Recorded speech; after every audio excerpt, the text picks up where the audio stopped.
The streets of Victorian London froze not just with ice but with misery.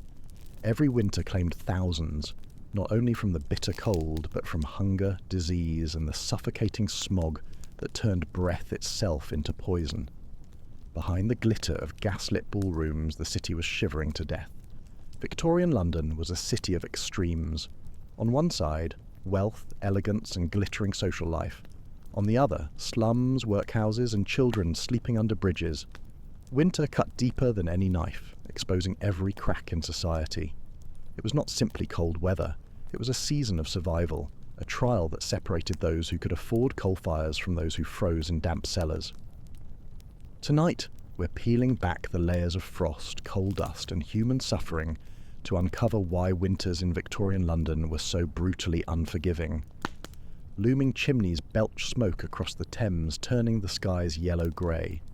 The famous London fog wasn't just mist, it was coal dust mixed with damp air, a suffocating haze that sank into lungs.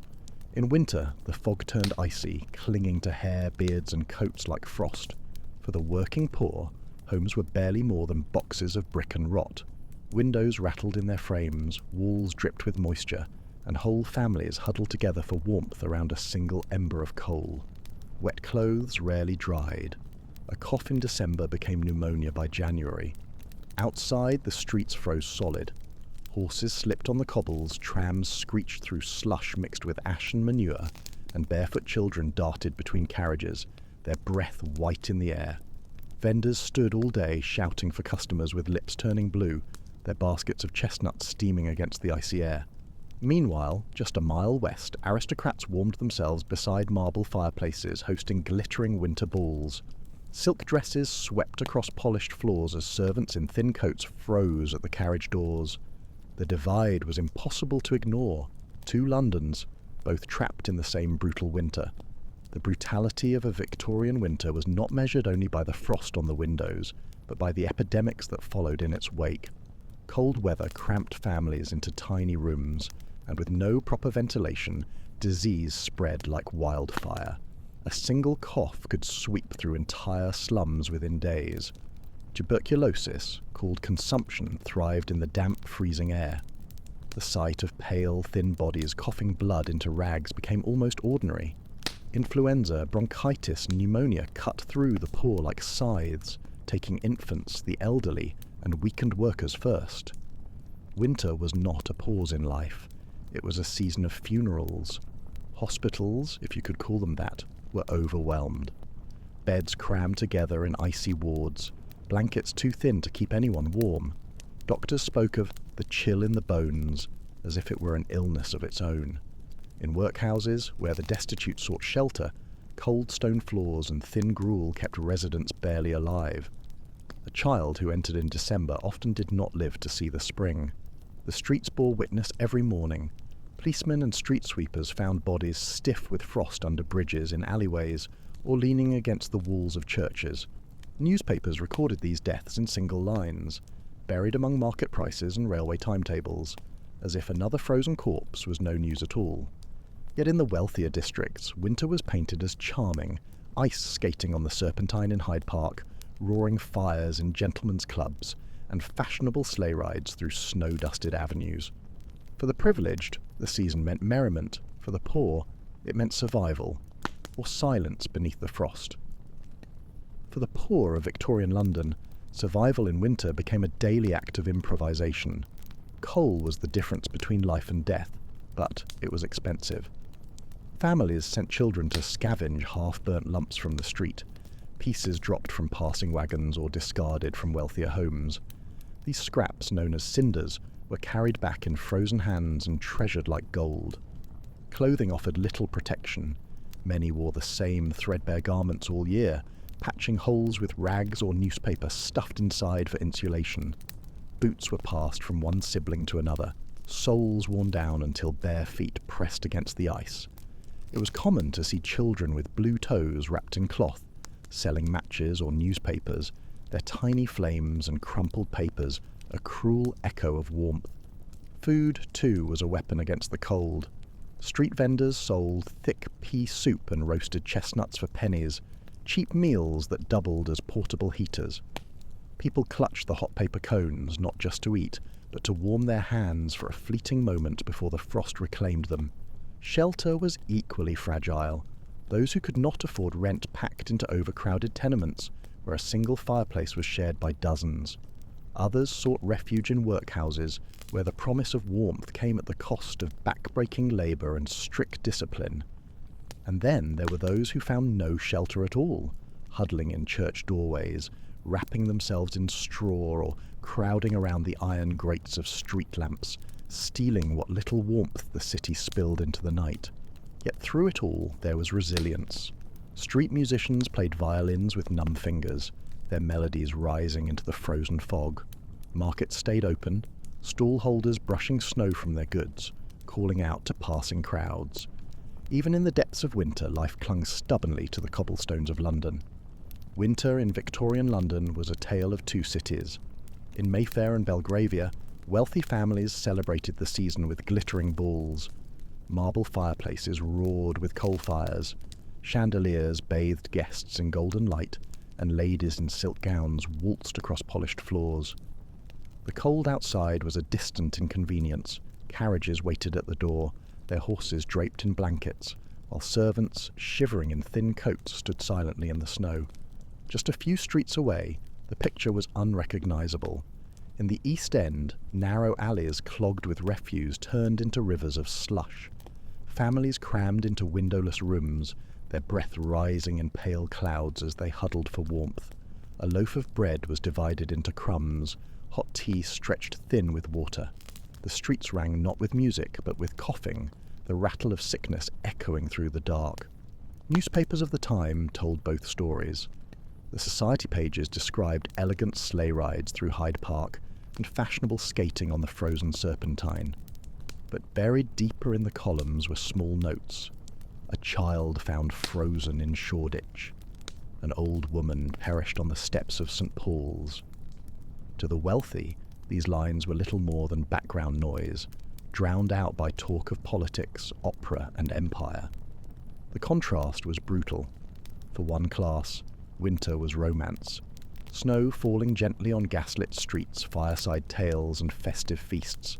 For the other, it was a predator, unrelenting, merciless, stalking every alleyway, until the weak simply disappeared. And yet, both Londons shared the same air, the same frost, the same fog thick with coal dust.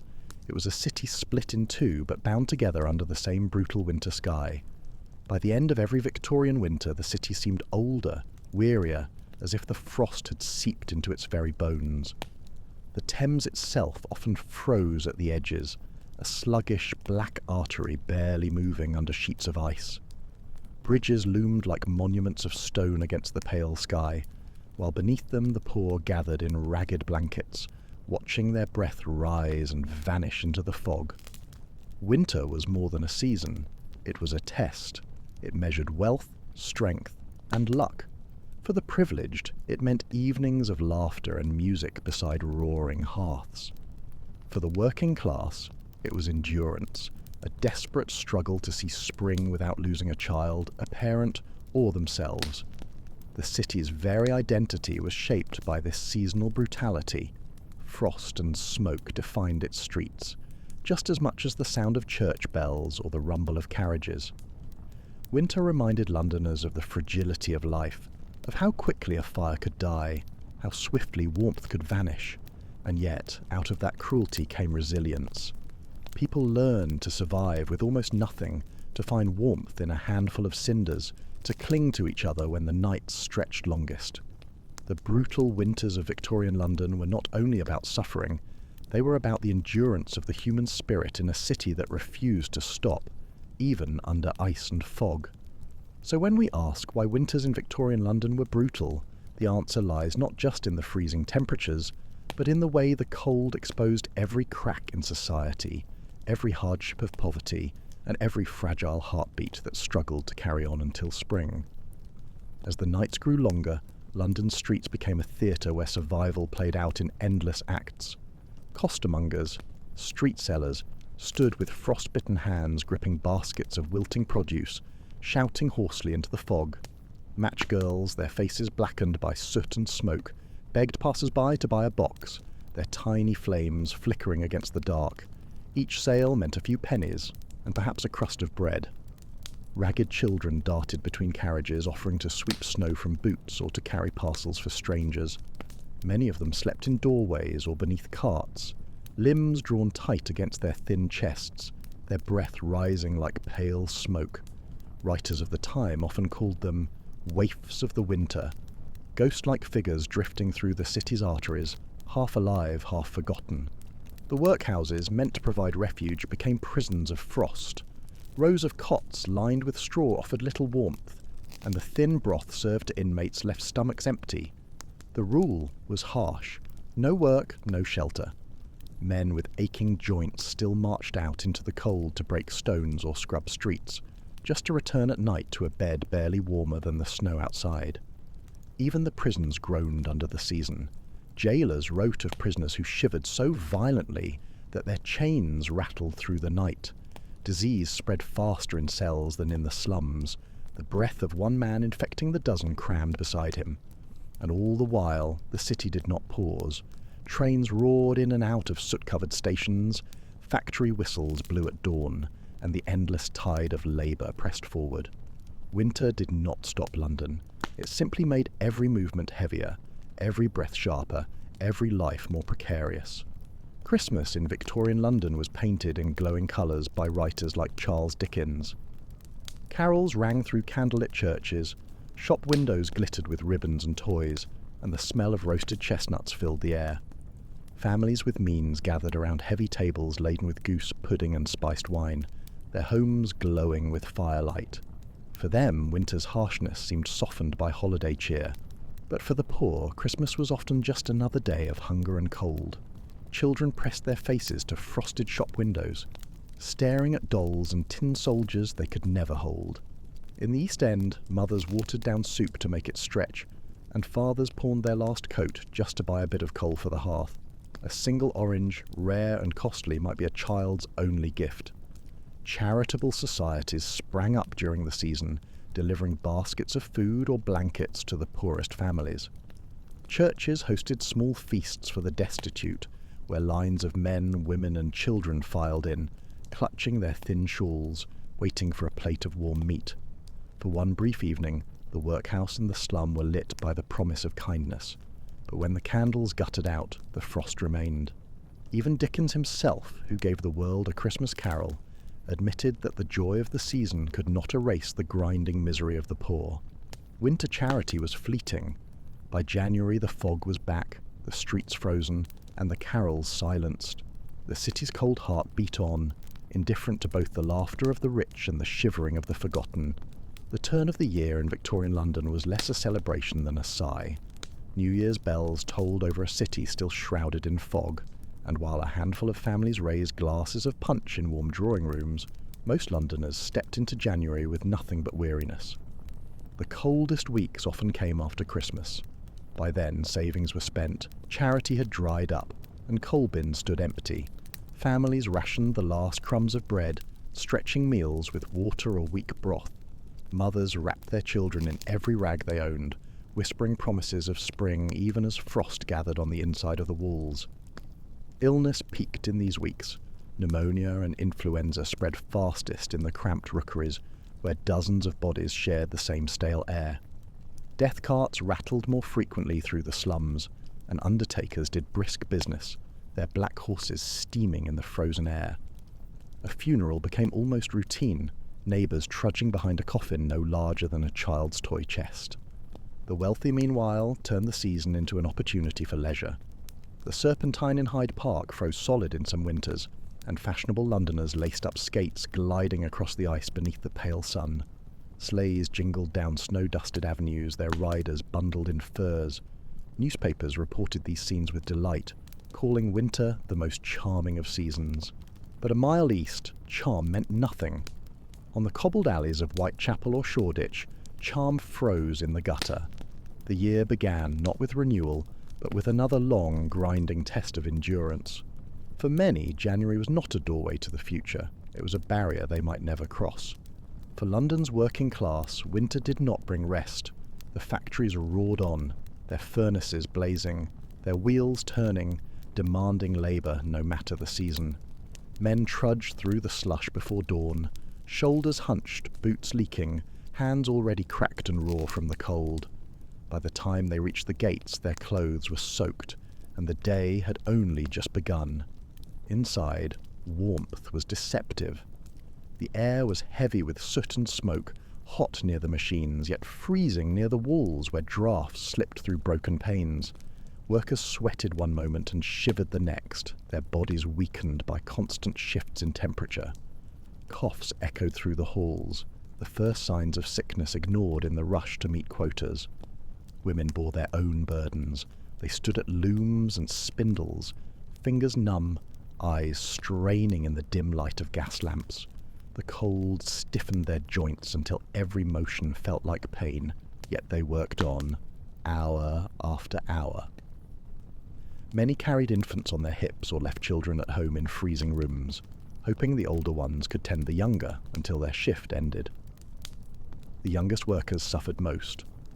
Factory children, some no older than 8 or 9, dragged themselves to work barefoot, their toes blistered and raw, their voices thin from hunger.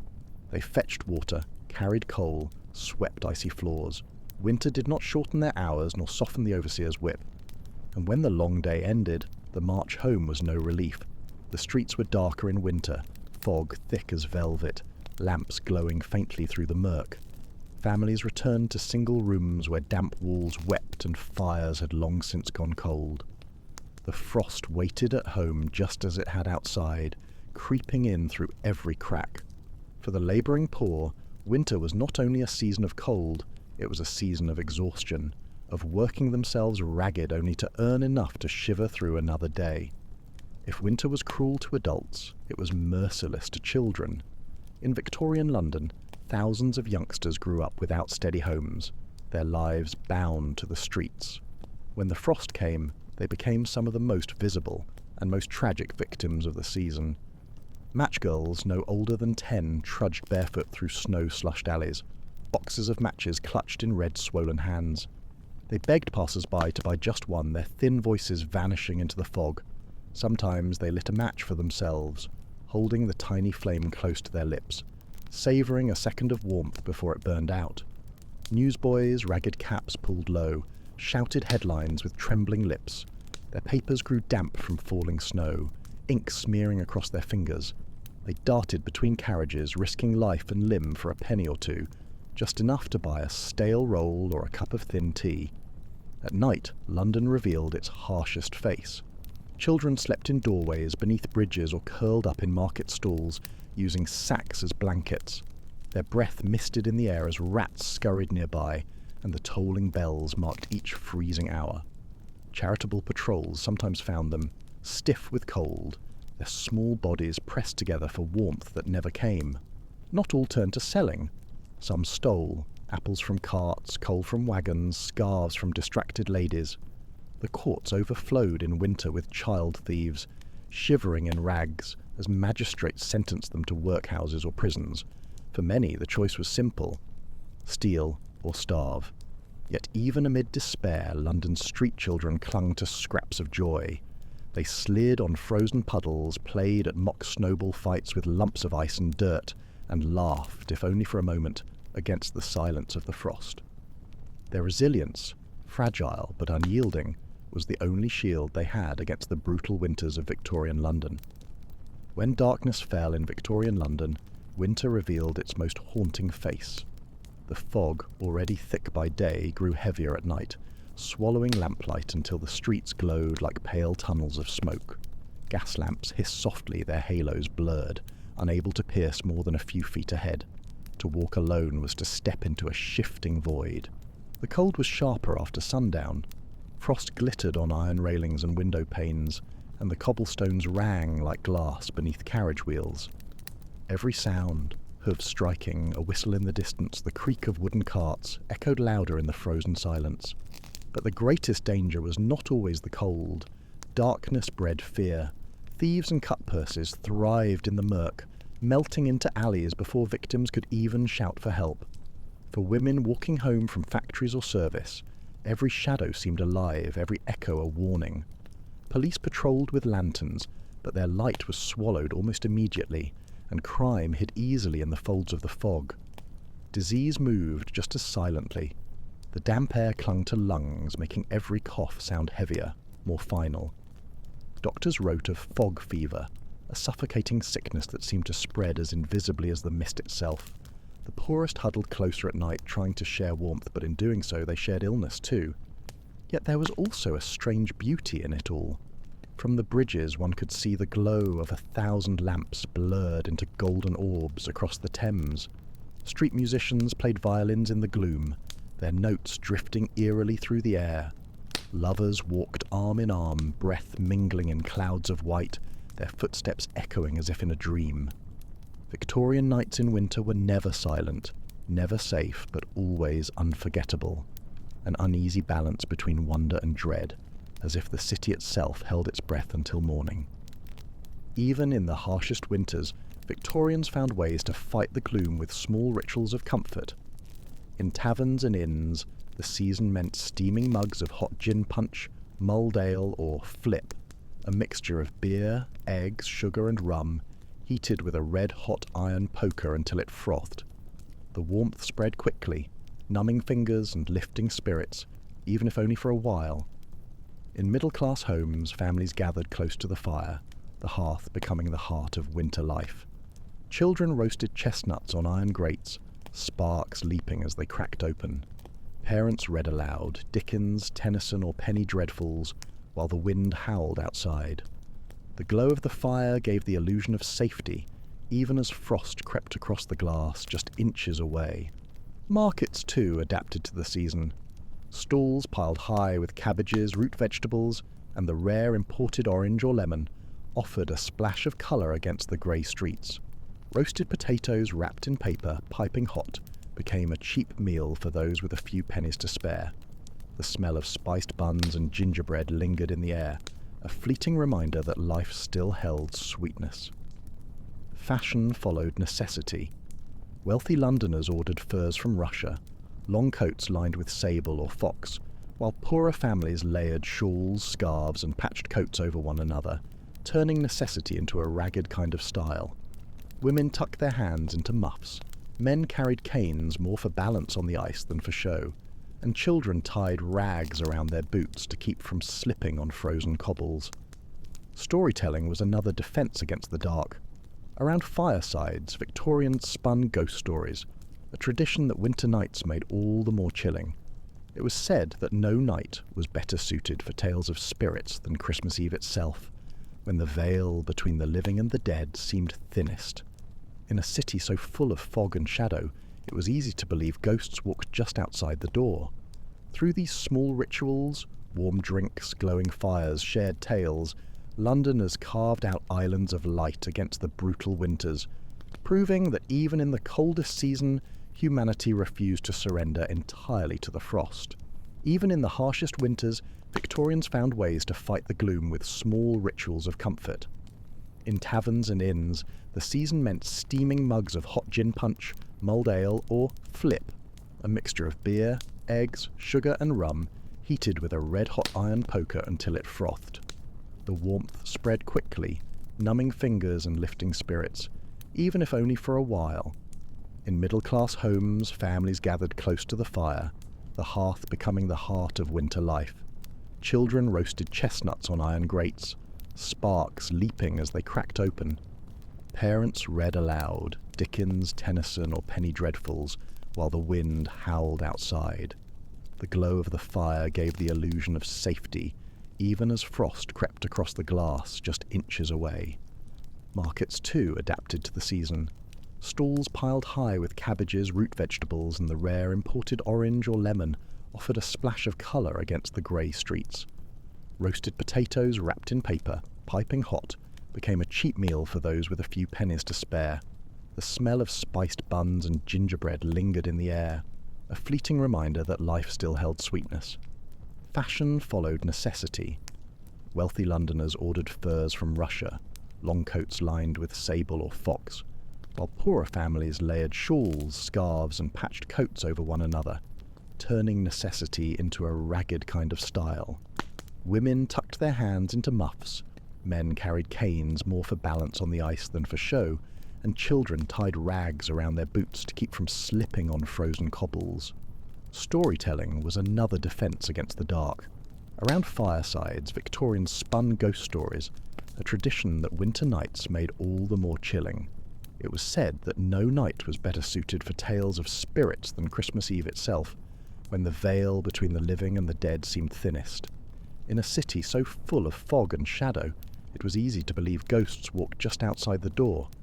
Through these small rituals, warm drinks, glowing fires, shared tales, Londoners carved out islands of light against the brutal winters, proving that even in the coldest season, humanity refused to surrender entirely to the frost. Winter in Victorian London was not only a battle against the cold, but against the invisible enemies it carried. The damp fog, heavy with coal smoke, seeped into lungs already weakened by hunger and exhaustion. Physicians of the time recorded entire wards filled with patients suffering from winter cough, a vague but deadly mix of bronchitis, influenza, and pneumonia. Tuberculosis struck hardest in the cold months. Families who huddled together for warmth in cramped tenements unwittingly shared the disease. Pale faces, hollow eyes, and blood-speckled handkerchiefs became common sights. In workhouses, where the desperate sought food and shelter, contagion spread unchecked. Thin blankets did little to stop the shivering, and the sick slept beside the healthy until all shared the same fate. Hospitals overflowed. Doctors worked by the dim light of oil lamps, moving from bed to bed in icy wards where the smell of sickness clung to the air. Children whimpered in fevers, the elderly gasped for air, and there were never enough medicines, never enough staff. Mortality records from certain winters showed death rates doubling, sometimes tripling, within the poorest districts. The cemeteries bore the weight. Frozen earth was hard to break, and grave diggers worked with numb hands, their picks striking against icy soil. Funerals became hurried, often unattended, as families lacked the means for proper burials. The sound of bells tolled through the fog almost daily, until death itself became part of the winter landscape. Yet in wealthier neighbourhoods, physicians spoke of seasonal ailments in gentler tones. A cough by the fire, a week in bed, and recovery with hot broth and rest.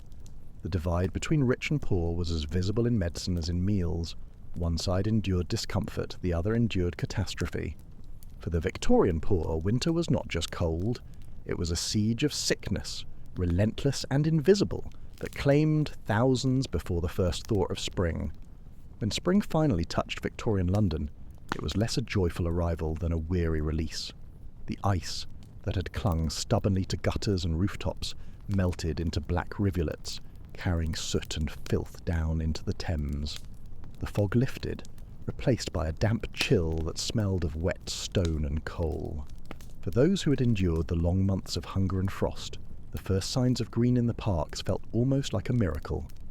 Chestnut trees budded, sparrows returned to the hedges, and Londoners stepped outside without the weight of layers wrapped tight around them. Street vendors called more loudly, their voices no longer strained by the cold, and children splashed in muddy puddles where ice had once glittered. But spring was not pure renewal. It revealed the scars of winter. Families who had buried loved ones walked past churchyards where fresh mounds of earth lay crowded together. Workhouses reported empty beds, not because poverty had lessened, but because sickness and cold had taken their toll. Widows begged in the markets, their husbands lost to disease. Parents clutched the hands of surviving children, haunted by the memory of those who had not lived to see the thaw. And yet life moved forward. Factories quickened their pace, construction resumed, ships along the Thames unloaded goods with greater ease, and the city seemed to breathe again. For the wealthy, spring meant garden parties and carriage rides through Hyde Park. For the poor, it meant one thing above all: survival. They had outlasted another winter, another siege of frost and fog, and they stepped into the uncertain warmth of spring with cautious relief. In London, each winter was a reminder of fragility, and each spring a reminder that survival was itself a quiet victory. The winters of Victorian London were more than passing seasons. They were sculptors, carving lines of hardship into every face, chiseling divides between wealth and want, shaping the city itself into a monument of contrasts. The frost was not just a weather pattern, but a presence, a shadow that clung to chimneys, alleys, and hearts. For the rich, it was a backdrop.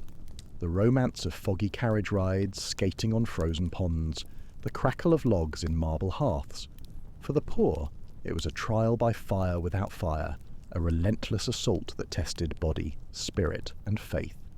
The same snow that glittered in Hyde Park smothered the alleys of Whitechapel.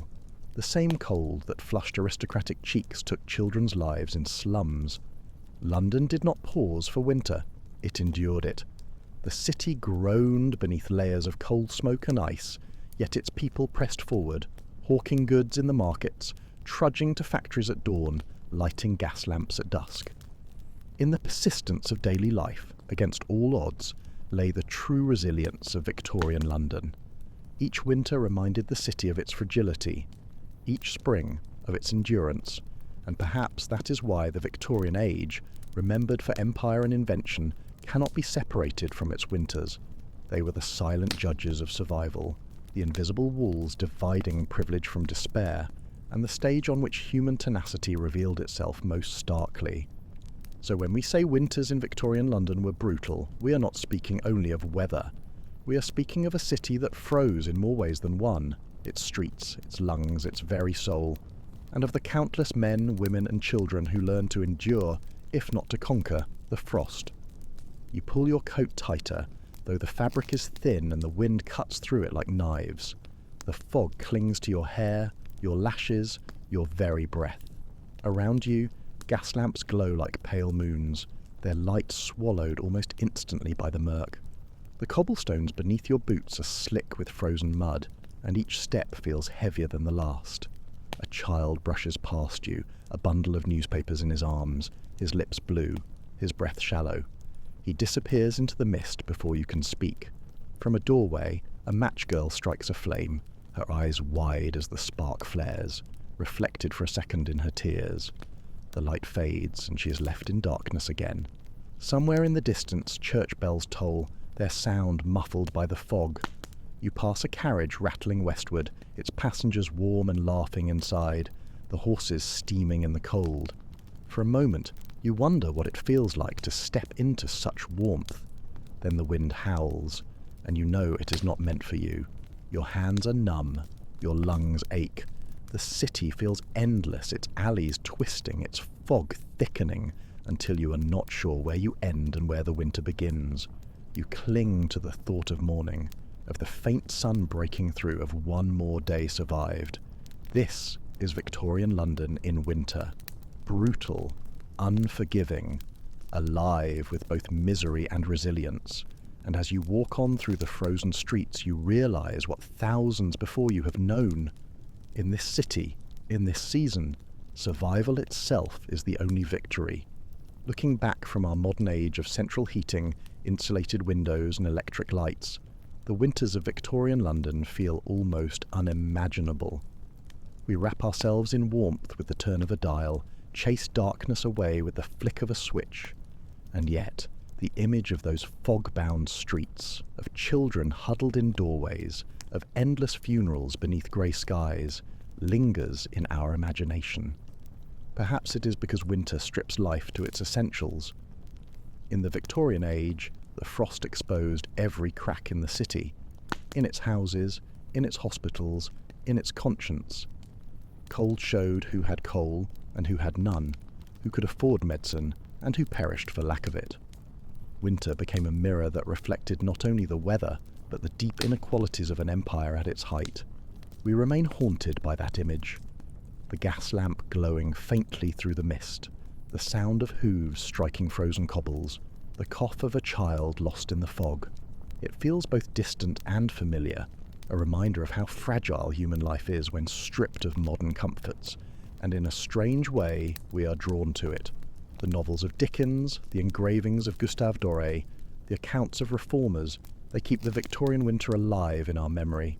We return to these stories not to romanticize the misery, but to remember the resilience, to see how people, with almost nothing, endured and survived. So when we speak of those brutal winters, we are not only describing history, we are recalling a part of ourselves, the part that still shivers at the thought of cold, that still fears hunger, that still knows survival is never guaranteed. The frost of Victorian London lingers because it is, at its core, the story of humanity under pressure, fragile but unbroken. In a cramped East End room, the Carter family fought their way through yet another brutal winter. Father Thomas, once a dock worker, sat coughing by the cold hearth, his lungs heavy with damp air. He had not worked in weeks, his strength spent, his breath shallow. Mary, his wife, wrapped shawls around their 2 children, Annie and John, who huddled together beneath a single blanket. She tried to make supper from what little she had, stale bread softened in hot water, flavoured with a pinch of salt. The steam arose like a fragile promise, warming their faces if not their bellies. The children's laughter, faint but determined, filled the room for a moment as they played with scraps of rags tied into the shape of dolls. Their joy, so small yet so fierce, was the only fire the family could count on. Outside, the fog pressed against the window panes, turning the world into a blur of grey and white. At night, Mary told them stories of warmer days, of summer fields she had known as a child, of the promise of spring. Her voice was steady, even as her hands trembled from the cold. She whispered hope into their dreams, knowing that survival depended as much on spirit as on food or coal. For the Carters, like countless families across London, winter was not just a season, it was an adversary. Each dawn was a victory, each night endured a quiet triumph. Their story was ordinary, and that made it universal. They were London in the frost. The brutal winters of Victorian London were more than chapters in history. They were tests of humanity. They revealed the stark divide between rich and poor, exposed the fragility of health and shelter, and carved endurance into the very bones of the city. To the wealthy, winter was a season of elegance, of fireside gatherings and holiday cheer. To the poor, it was a gauntlet of hunger, disease, and endless cold. And yet, through the fog and frost, London endured.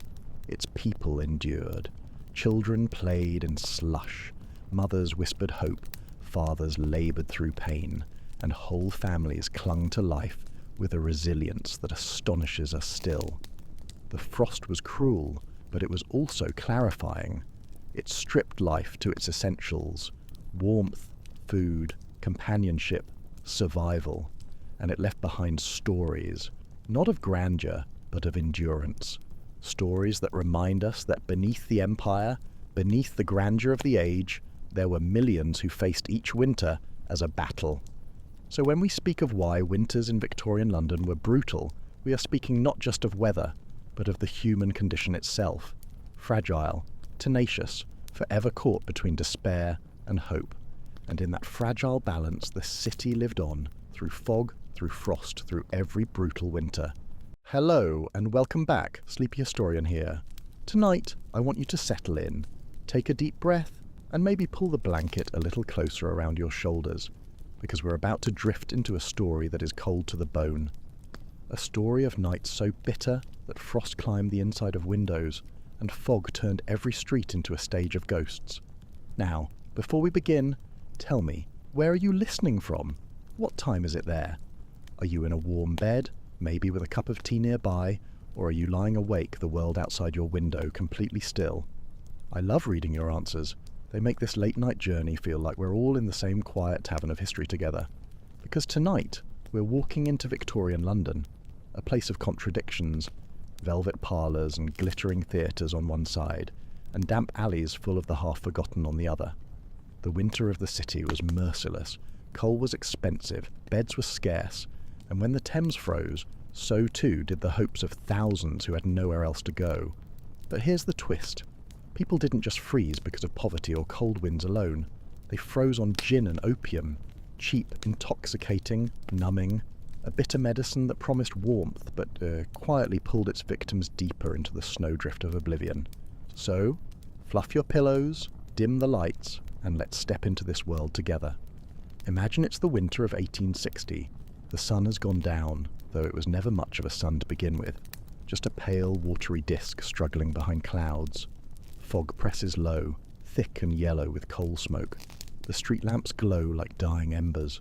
You walk past a gin palace, its doors swinging open with bursts of laughter, cheap piano music and the sweet, sharp smell of juniper spirits. Inside, the poor find momentary warmth for a penny glass of gin. Outside, the night presses down colder than iron. Across the street, an apothecary sells little brown bottles of laudanum, opium dissolved in alcohol. Mothers buy it to quiet crying babies, dock workers to soothe aching backs, and the desperate to forget hunger. A few drops, they say, and you can float above the misery. A few spoonfuls, and you might not feel the cold at all. And that's the trap. Gin heats the body only for a moment, before it steals what little warmth you had. Opium lulls you into a heavy sleep, where snowflakes gather silently on your coat. Together, they were the Victorian winter's deadliest lullaby. Picture the scene: a constable making his midnight rounds along a narrow lane in Whitechapel. His lantern sways, casting soft yellow halos onto the snow-dusted cobblestones. And there, in a doorway, he finds a figure slumped against the wall. At first, it looks like just another drunk who drank too deep of the gin bottle. But when the light falls across the man's face, the lips are blue, the eyes glassed over, and the breath completely gone. The newspapers of the day had a cruel way of reporting these deaths. They wrote of gin corpses, as if the frozen bodies were more spectacle than tragedy. Inquests would often note the same words again and again: cause of death, exposure, accelerated by intoxication, which is a delicate Victorian way of saying they froze to death because they were too drunk or too drugged to move. In the poorer parishes, the workhouses overflowed. Beds were rationed, blankets too thin to fight the cold. Men and women who were turned away into the night sought comfort where they could find it: a gin palace that stayed open until dawn, or a tiny vial of laudanum slipped into a coat pocket. One case in 1873 told of a seamstress who left her workshop late at night. She was underfed, exhausted, and carrying half a bottle of cheap gin. When her body was found the next morning, lying against a frosted fence, she still clutched the glass neck of the bottle. The coroner wrote that she had likely sat down for a moment's rest, her senses dulled by liquor, until the frost quietly overcame her. Another man, a dock labourer, was found collapsed outside the very gin shop where he had bought his last drink. The irony wasn't lost on the press. They called it a death of his own making, ignoring that his wage barely covered bread, and warmth came only in liquid form. And in darker corners, opium played its part. Laudanum didn't stir you into a staggering walk, but instead pulled you into heavy, dream-soaked sleep. The addict who drank too much before lying down on a bench or on the cobblestones often never woke again. Some were found with faint smiles, as if their last dream had been warmer than the world they left behind. Step with me now through the swinging doors of a Victorian gin palace. The moment you enter, the night vanishes. Frosted breath turns back into air, and the sting of wind on your face is replaced by the sharp perfume of juniper. Glasses clink. Laughter bursts too loud, too desperate, as if to drown out the knowledge that outside the snow is piling higher. The interior glitters almost like a church. Gin palaces were deliberately built to dazzle. Polished mirrors reflecting rows of bottles, chandeliers casting their golden glow, and mahogany counters carved with ornate detail. The poor and the desperate stood shoulder to shoulder with clerks, laundresses, sailors, even the occasional gentleman slumming among them. For the price of a penny, you could hold a glass of burning warmth between your hands. But this was no true sanctuary. The gin did not warm. It only tricked the blood into rushing to the skin, giving a fleeting flush of heat while lowering the body's core temperature. Patrons staggered back into the street after their fill, cheeks red, hearts racing, convinced they could brave the cold. In truth, they were walking out into their own silent funeral. And yet, in that moment inside, life burned bright. A group of washerwomen laughed too loudly, scarves pulled tight, clutching their gin like treasure. A sailor sang a half-forgotten shanty, voice cracking over the crowd. Somewhere in the corner, a woman poured laudanum into her drink, the bitter tincture mixing invisibly with the clear spirit, her eyelids already heavy with surrender. The contrast was brutal. Step outside again, and the streets looked like a stage after the play had ended. Dark, empty, haunted by echoes. A man collapsed against a wall might still have the warmth of gin in his chest, but the frost was claiming his fingers, stiffening his breath. By morning, another body carted away, another inquest that would blame intemperance rather than poverty, and London carried on. The theatres opened, the carriages rolled, the gas lamps glowed. Inside the palace, laughter, music, and illusion. Outside, silence, snow, and the thin veil of death. By the mid-19th century, every frozen body discovered on the streets of London became more than a tragedy. It became a headline. Victorian newspapers had a taste for drama, and they framed these deaths as cautionary tales, little morality plays meant to frighten readers into sobriety. One paper described a man who succumbed to gin and frost as if both were co-conspirators in his demise. Another spoke of women lulled by laudanum into eternal slumber against the stones of the city. These phrases weren't written with sympathy, they were written with judgment. The poor were scolded even in death. Moral reformers, preachers, doctors, even politicians, pounced on these stories. They argued that gin was the devil's ally, that opium was a poison of the soul, and that every corpse in the snow was evidence of sin, not of poverty. Sermons thundered against the wages of intemperance, painting the dead as examples rather than victims. In reality, gin and opium were not luxuries. They were the cheapest escape money could buy. For a labourer earning pennies, a fire was too expensive, but a dram of gin was possible. For a mother with 3 children crying from hunger, laudanum was cheaper than bread. These substances dulled pain, hunger, grief, while quietly opening the door to hypothermia. Politicians saw opportunity too. Public campaigns for temperance grew louder every winter, using the corpses of the poor to argue for restrictions, for new licensing laws, for greater control. The temperance lectures often described gin palaces as cathedrals of damnation, where souls were lost as quickly as shillings. But here lies the paradox. The same society that condemned drink and opium profited from them. Taxes on spirits lined the government's coffers. Apothecaries thrived on selling laudanum to every class. Doctors prescribed opium tinctures as casually as modern physicians might prescribe aspirin. And the poor, caught between survival and condemnation, froze silently in the shadows of a city that judged them for the very means they used to endure it. So each winter became a theatre of hypocrisy. The cold killed, the streets filled with frozen silhouettes, and yet the blame was placed not on the frost or on the hunger or on the failing safety nets of Victorian society, but on the bottle and the vial. The winter of 1860 to 1861 was remembered by Londoners as one of the bitterest in living memory. The Thames itself carried sheets of ice, barges slowed to a crawl, and the fog turned into a freezing mist that clung to every surface like glass. Inside the poorest homes, families gathered together in a single room, sometimes 6 or 7 souls pressed into one bed. A single coal fire, if they could afford it, glowed dimly in the grate. Most could not. Children slept in their coats, breath steaming into the dark, while parents whispered prayers that the morning would come before the cold claimed another life. In the rookeries, those overcrowded, crumbling tenements, blankets were shared, and walls dripped with condensation that froze into delicate lace patterns by dawn. Imagine waking to see frost climbing not outside your window, but along the inside walls, as if winter had invaded your very bed. The streets told their own tale. At Covent Garden, a costermonger was found frozen beside his cart, hands still wrapped around the reins of his donkey. In Holborn, a child huddled against her mother's skirts, both unmoving, discovered stiff with cold by a milkman on his rounds. In Southwark, an entire family of 4 was carried to the parish morgue after the embers in their grate went out overnight. And all across the city, the familiar companions of this silent killer, gin and opium, left their trace. Empty bottles in frozen hands, small brown vials beside still bodies. The The coroner's notes again and again. Exposure accelerated by intoxication. Winter was more than a season. It was an executioner.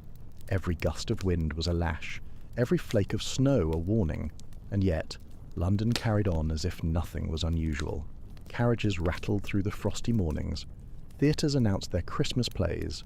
Society ladies swept into balls dressed in silk and velvet. Meanwhile, in alleyways just a few streets away, men and women lay as silent statues, claimed by a cold that cared nothing for class or circumstance. To be poor in such a winter was to live with constant dread, not of thieves, not of disease, not even of hunger alone, but of the slow, creeping cold that could take you in your sleep, especially if your belly burned with gin, or your mind drifted on opium dreams. When the cold pressed hardest, the poor of Victorian London became inventive, though not always wisely so. Survival was rarely about comfort. It was about finding any way to endure one more night. Gin, for many, became a form of shared currency. Families who had no food pooled their pennies for a single bottle. Bread could fill the stomach, yes, but gin set fire to the blood, even if only for a moment. It was common to see a group of labourers passing the bottle between them, huddled together in an alleyway, toasting not to joy but to survival. Opium, too, was rationed and shared. Laudanum could quiet a child crying from cold and hunger, could lull a mother into a sleep deep enough to forget her shivering. But it was a dangerous gamble. More than one child never woke, their tiny bodies unable to handle the dosage meant for adults, and more than one parent drifted into a stupor so deep that the frost crept in unnoticed until the morning brought silence. Others sought warmth in unlikely places. Some slipped into stables, curling against horses for body heat, the animals' breath steaming into the dark. There are records of entire families bedding down in market stalls, burying themselves beneath sacks of produce, as if a pile of onions could be a quilt. For those who had truly nothing, even prison seemed better than the streets. Men would deliberately commit petty crimes, stealing a loaf, breaking a window, simply to be arrested. A night in a cold cell with a coarse blanket was preferable to freezing under the open sky. The police knew this pattern well, and often turned a blind eye to the winter criminals, whose true offence was poverty. And then there were the public houses and markets, crowded beyond reason on winter nights. People packed themselves in not only for drink, but for heat. The press of bodies, the sweat, the exhaled warmth. It created a kind of communal furnace. To step outside after hours of that heat was deadly. The body, flushed and sweating from gin and closeness, collapsed quickly once the cold reclaimed it. Every tactic was a wager, a gamble between warmth tonight and survival tomorrow. For many, it was a gamble they lost. The Victorian coroner's reports are, in their own way, a kind of grim bedtime storybook. Each entry is short, factual, stripped of emotion, yet behind every line lies a life lived and a final night endured. One such entry tells of a woman named Mary Ann, a laundress in her 30s. She was discovered one January morning in 1867, lying beside the steps of a parish church. In her hand, a corked bottle of laudanum, still half full. Witnesses testified she had been seen hours earlier, singing softly to herself outside a gin palace, her voice slurred, her shawl pulled tight. The coroner's note reads simply, "Exposure under the influence of spirituous liquors." But in that clinical phrase, you can almost imagine her drifting between song and silence until the frost hushed her forever. Another record from 1879 describes Thomas Green, a dock worker. After a long day unloading ships on the frozen Thames, he spent his pay on gin to warm himself, as the testimony went. His landlady remembered him leaving the gin shop, weaving slightly, his cheeks bright from drink. By dawn he was found in an alley, face turned toward the wall, his hands stiff as if still clutching something invisible. And then there is the story of a child, unnamed in the coroner's book, described only as female, approximately 5 years old. She was discovered beside her mother, both dead, their bodies huddled together beneath a thin blanket near Holborn. On the ground, a tiny vial of laudanum was found. Neighbours speculated the mother had given it to soothe the child into sleep, never knowing that both would drift too deeply into the final sleep of frost. These stories circulated in the newspapers with morbid fascination. Readers were reminded again and again, gin was the destroyer, opium the seducer, winter the executioner. Yet behind the rhetoric, what shines through is not sin or weakness, it is exhaustion. Exhaustion from poverty, from endless labour, from the cold that gnawed through every seam of Victorian life. If you listen closely, these aren't just statistics. They are whispers of people who lived on the edge of survival, who gambled with gin and opium because they had nothing else to bargain with. Their lives were brief, their deaths quiet, their memory preserved only in a few lines of faded ink. The Victorians were a people obsessed with morality, but they were also, in their own way, deeply concerned with charity. Each winter, as the death toll rose, London's newspapers filled with appeals for donations to the poor. Sermons thundered about Christian duty, and a handful of well-meaning reformers tried to weave a safety net where society had left only holes. Soup kitchens appeared across the city, ladling out thin broth and hunks of bread to lines of the desperate. It was no feast, but it was warmth, a reason to stand shoulder to shoulder in the glow of steaming pots. For many, a bowl of soup was the only hot thing to pass their lips in days. Charitable shelters opened their doors, but space was always scarce. Rows of straw mattresses filled church basements and parish halls.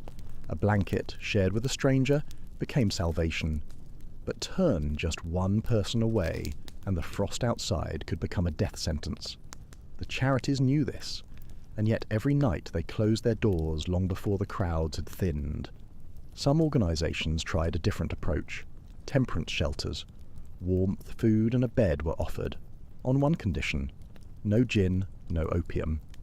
Those who staggered to the door reeking of spirits were often refused. Reformers believed they were saving lives by demanding sobriety, but in truth, many froze on the very steps of these houses of mercy. The state too played its part, though clumsily. The workhouses were meant to be the last resort, offering a bed and a bowl of porridge, but they were feared almost as much as the cold. Families were separated, the labour harsh, the stigma crushing. For many, a gin-soaked alleyway felt more merciful than the iron discipline of the workhouse. And still, despite all the sermons, the soup ladles and the straw mattresses, the numbers did not stop. Each winter, the morgues filled again. The newspapers printed their cautionary tales again. And the cycle of frost and intoxication repeated, as predictable as the seasons themselves. It is tempting to see Victorian charity as a warm quilt stretched across a freezing city. In truth, it was more like a thin shawl, covering some shoulders while leaving countless others exposed to the wind. Victorian London was not only a city of factories and fog, but also a city of words and stories. Tragedies that unfolded on frozen streets didn't stay confined to coroners' ledgers. They seeped into literature, song, and popular imagination. Charles Dickens, perhaps the era's keenest observer of poverty, painted countless winter scenes where cold and hunger stalked the poor like invisible wolves. In Our Mutual Friend, the River Thames itself becomes a character, dark, icy, swallowing the desperate. Though Dickens rarely mentioned gin or opium directly, his readers knew the subtext. Substances that blurred suffering, that left bodies vulnerable to frost, haunted every slum he described. Street ballads told the tales more bluntly.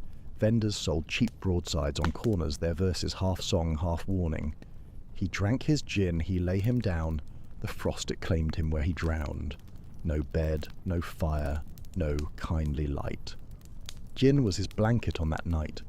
Children sang these refrains while skipping rope, turning human tragedy into playground rhyme. The theatres too played their part. Melodramas showed fallen women clutching laudanum bottles, their doom sealed by vice and cold. Audiences wept, not always for the characters, but for the mirror these plays held up to reality.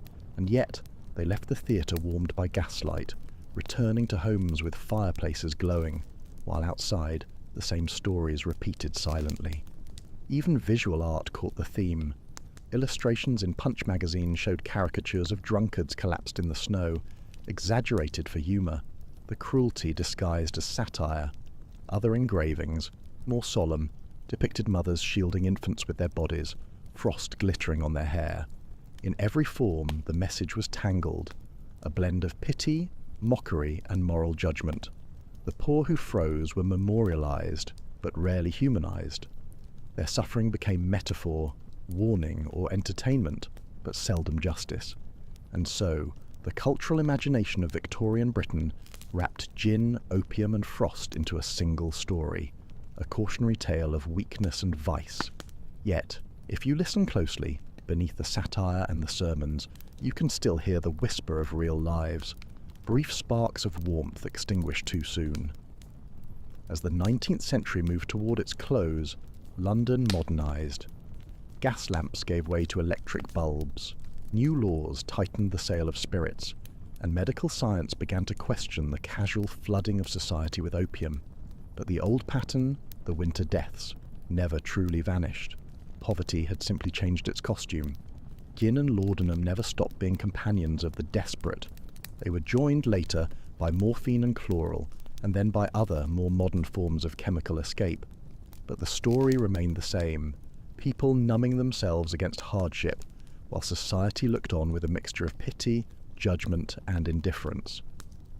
What makes the Victorian tale so haunting is not only the bodies found frozen on the streets, but the ease with which they were forgotten.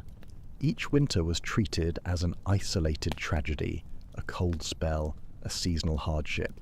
Rarely was it admitted that the true frost lay in the structures of society, the cost of coal, the wages of labour, the scarcity of beds. And yet, within that bleak history lies a lesson that feels as true now as it did then. Warmth is not only fire and blankets, but also compassion. A city can be glittering with chandeliers and still be frozen at its heart if it allows its poorest to die unseen. For the Victorians, gin and opium were not simply vices. They were shields, fragile and fatal, raised against a cold that seemed larger than any one person could endure. They were desperate bargains, struck in alleyways and gin palaces, gambles for one more night of comfort, even if the morning never came. And so, when we look back at those winters, the frozen bodies carried away at dawn, the bottles still clutched in stiff hands, the thin shawls drawn over lifeless shoulders, we are not just reading about Victorian London. We are reading about the universal struggle of human beings who will do anything to feel a little less pain, a little less hunger, a little less cold. That is their legacy, written not in monuments or marble, but in frost and silence. And so, our walk through the frozen streets of Victorian London comes to an end. The gas lamps flicker low, the last gin palaces close their doors, and the city grows quiet beneath its blanket of snow. If you close your eyes, you can almost hear it. The crunch of boots on icy cobblestones, the soft hiss of fog against the lamplight, the distant murmur of laughter fading into silence. You can almost feel the cold pressing against your skin. Only now you are safe, wrapped warm, listening in the dark. The people we've met tonight are long gone. The laundress with her half-empty vial of laudanum, the dock worker with gin on his breath, the nameless child asleep against her mother's arms. Their stories linger like faint footprints in the snow, washed away by time but never truly lost. History often remembers battles, kings, and grand inventions, but sometimes the truest stories lie in the quiet corners, the frost-bitten doorways, the bottles on cobblestones, the silence of a city that slept while its poorest froze.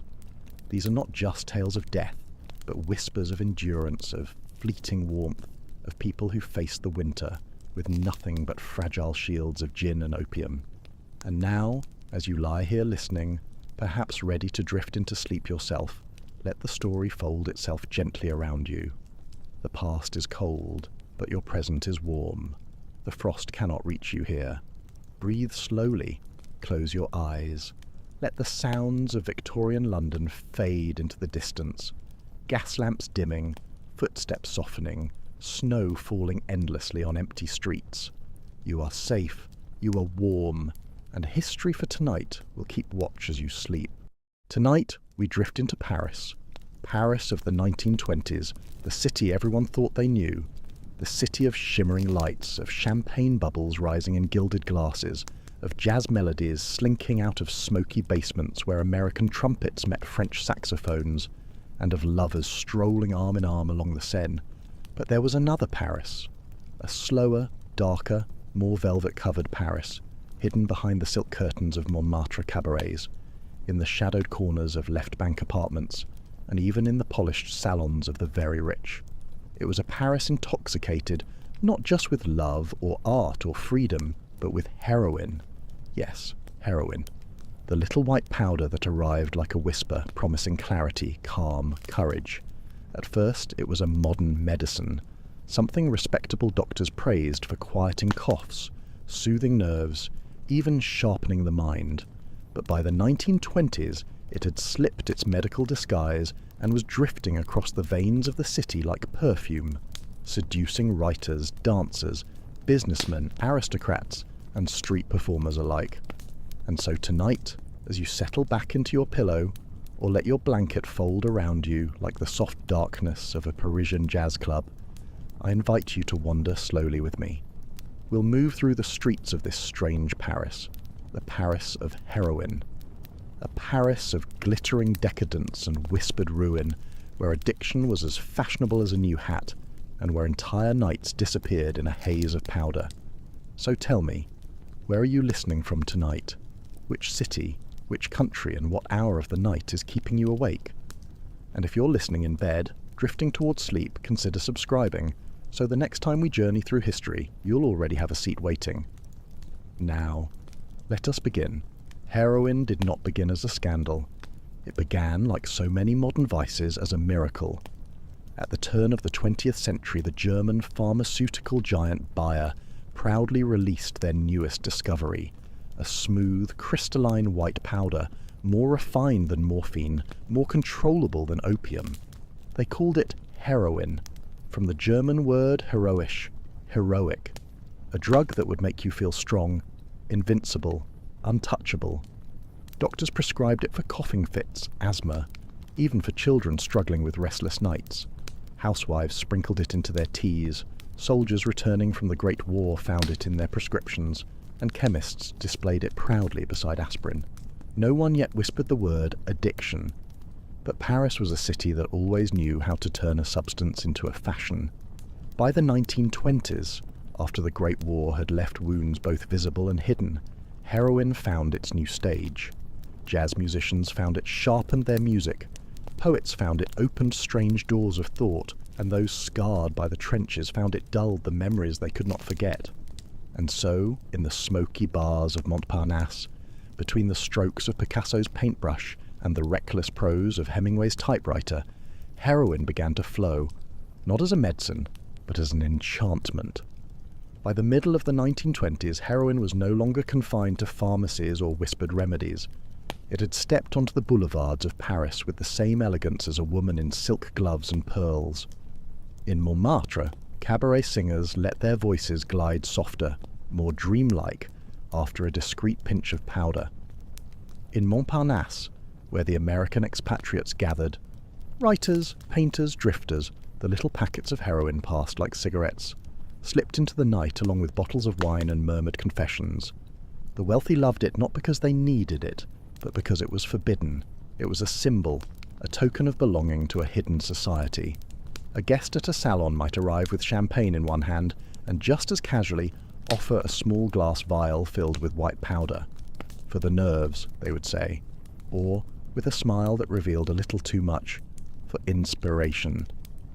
The dancers of the Folies Bergères whispered that heroin kept their movements light, their bodies tireless, their fears silenced beneath the glare of the stage lights.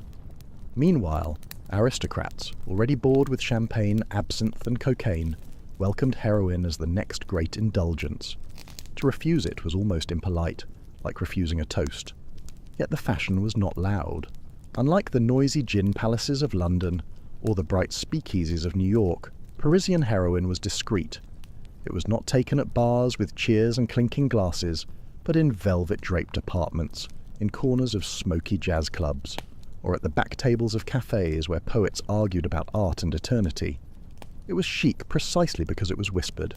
Heroin was not the drug of the masses, it was the drug of the few, the drug of the secret, the drug that made you feel chosen, elevated, removed from the ordinary dust of the world. And yet, beneath the glamour, Paris was already paying the price. Behind the polished mirrors of boudoir and the laughter of salons, bodies began to falter. Skin grew pale, lips dry, nights restless.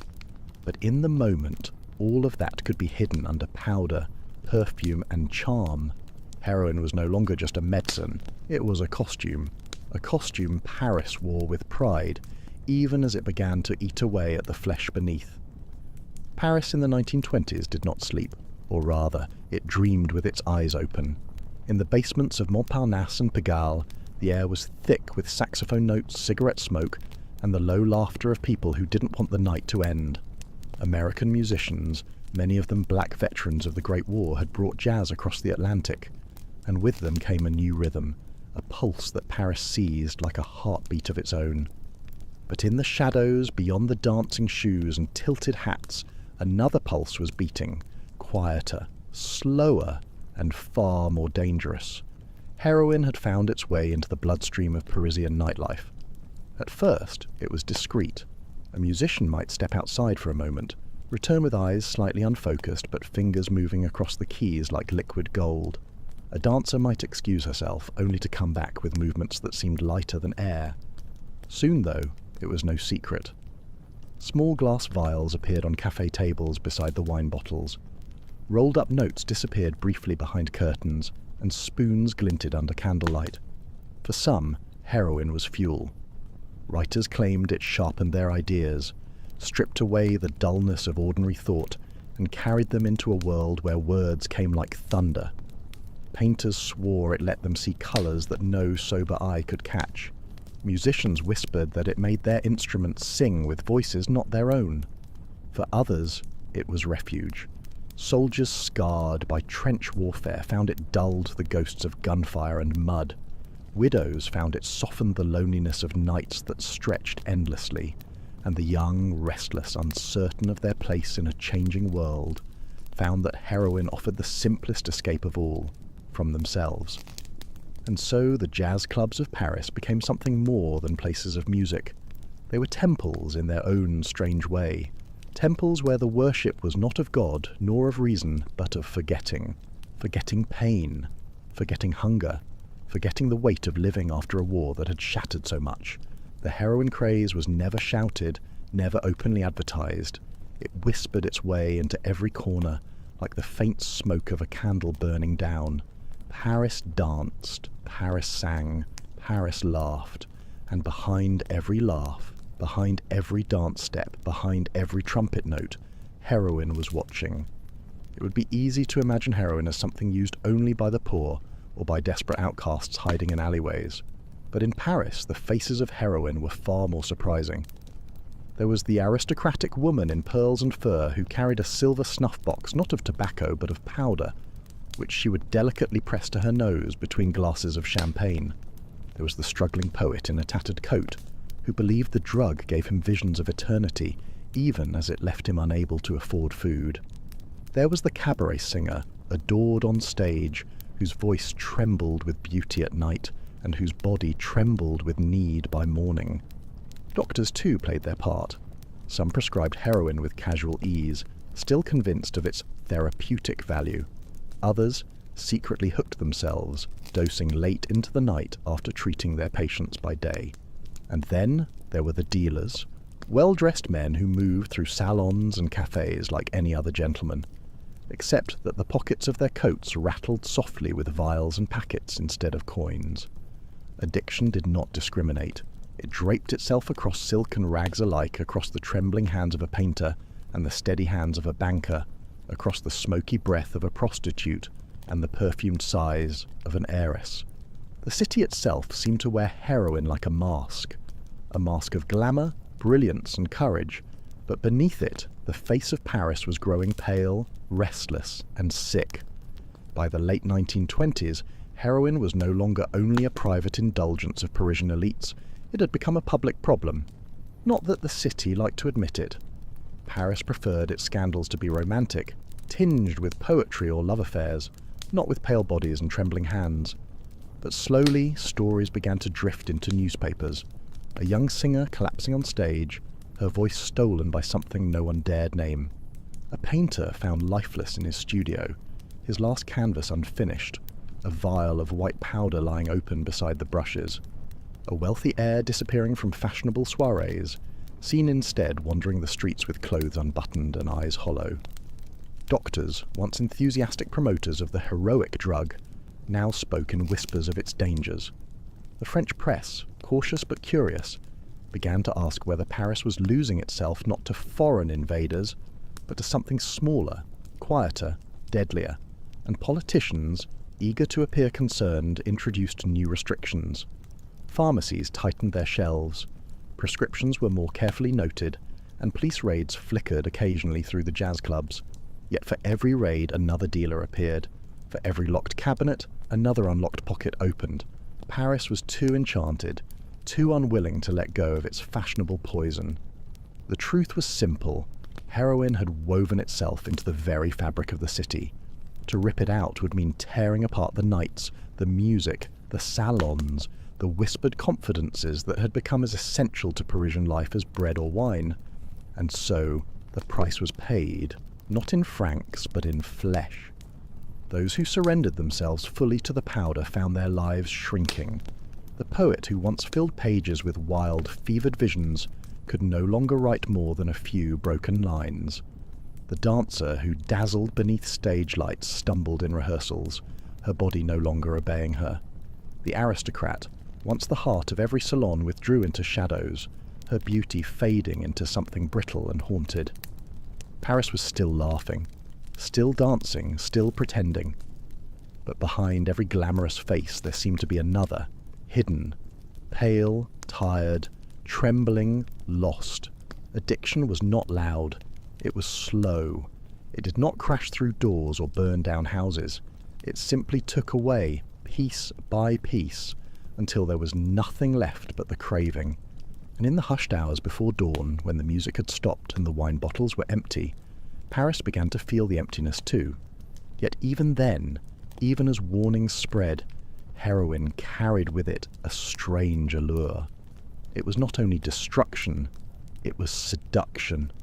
To some, the danger made it even more desirable, like a forbidden love, like a kiss you knew would ruin you, and yet leaned into anyway. By the close of the decade, Paris stood between two images of itself. On one side, the world-famous City of Light, cafes crowded with laughter, artists painting futures, jazz spilling from every cellar, lovers kissing along the Seine. On the other side, the City of Shadows, pale faces bent over spoons, trembling hands clutching vials, silent figures slumping in rented rooms. To walk through Paris was to see both worlds at once. A cabaret sparkling with music might hide behind its curtains, 3 or 4 bodies stretched out on sofas, half asleep in chemical haze. A salon might roar with arguments about art and politics, while in the corner a young poet slipped away from the noise, chasing silence in powder. The city was alive and dying at the same time, vibrant and fading, brilliant and broken. And through it all, heroin flowed, whispering, seducing, erasing.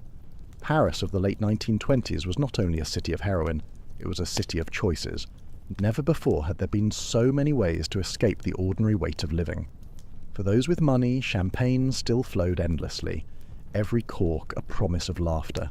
For those who preferred the thrill of illegality, American whiskey, smuggled in during Prohibition, appeared in smoky cellars and back rooms, its bottles hidden behind stacks of flour and crates of onions. Absinthe, though officially banned, still flickered like green fire in the glasses of stubborn devotees. Cocaine, powdered and quick, offered a sharper thrill, a rush of energy that seemed made for the frantic rhythm of jazz. And then there was heroin, quiet, secret, seductive. Unlike the noisy intoxication of alcohol or the manic brightness of cocaine, heroin was slow. It whispered rather than shouted. It promised not frenzy but peace. That was its power, and its curse. Dealers knew this well. They did not need to shout their wares in the street. They simply leaned close in the corner of a cafe, their pockets heavy with tiny glass vials, their eyes watchful. The city itself seemed to provide the perfect stage.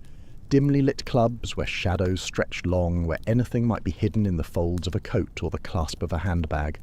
And the market only grew. Every war had its profiteers, and the war on nerves, memories and loneliness proved no different. Morphine and heroin factories across Europe quietly fed the demand, their exports travelling across borders disguised as medical goods. Paris received them eagerly, the city acting as both consumer and distributor, its veins mirroring the very veins of those who lived inside it. To live in Paris, then, was to walk among temptations. Every street corner seemed to hold a choice, a cafe filled with laughter, a cabaret pulsing with sound, or a dim stairwell leading upward to a small room, a candle, a vial, and silence. The history books often give us only numbers, addicts counted, seizures recorded, deaths noted in ledgers. But behind each number was a face, and Paris was full of them. There was the young pianist, once the darling of Montmartre. His hands flew across the keys with brilliance that made crowds fall silent. But heroin slowed his fingers, turned his music languid, until finally he could play no more. He was last seen wandering the banks of the Seine, humming broken notes to himself. There was the actress who dazzled in silent films, her beauty lighting up the screen. But as the years passed, her eyes dulled, her movements slowed, and her directors stopped calling.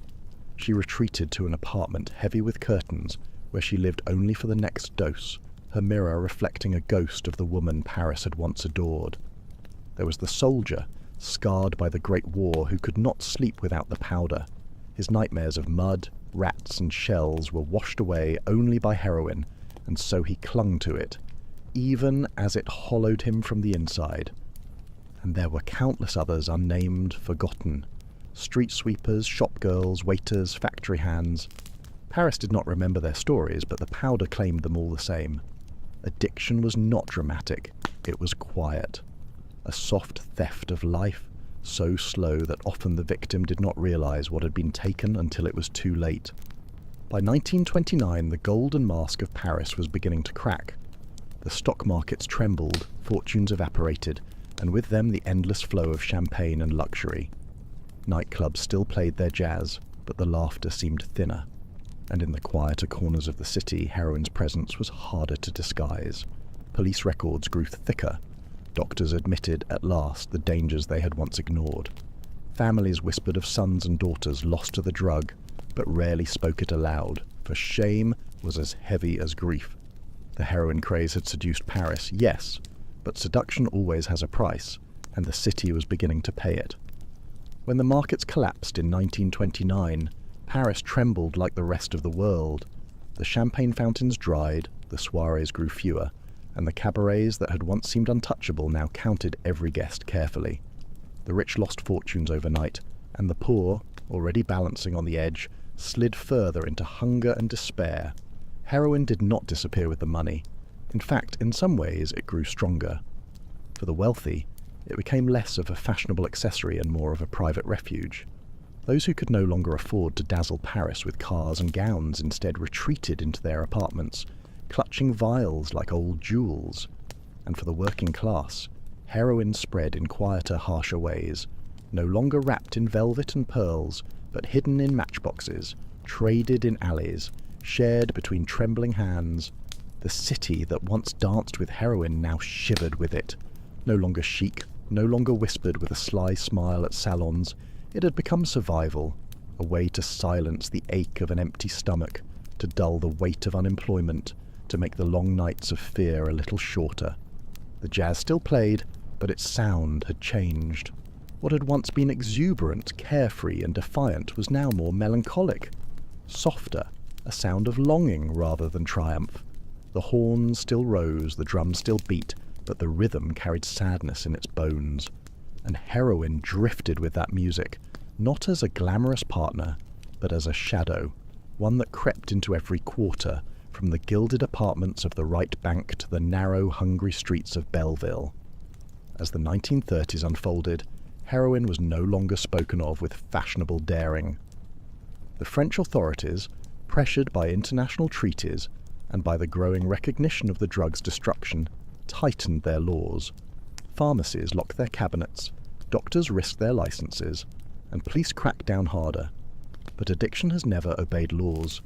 It went underground, where shadows were deep and records seldom kept.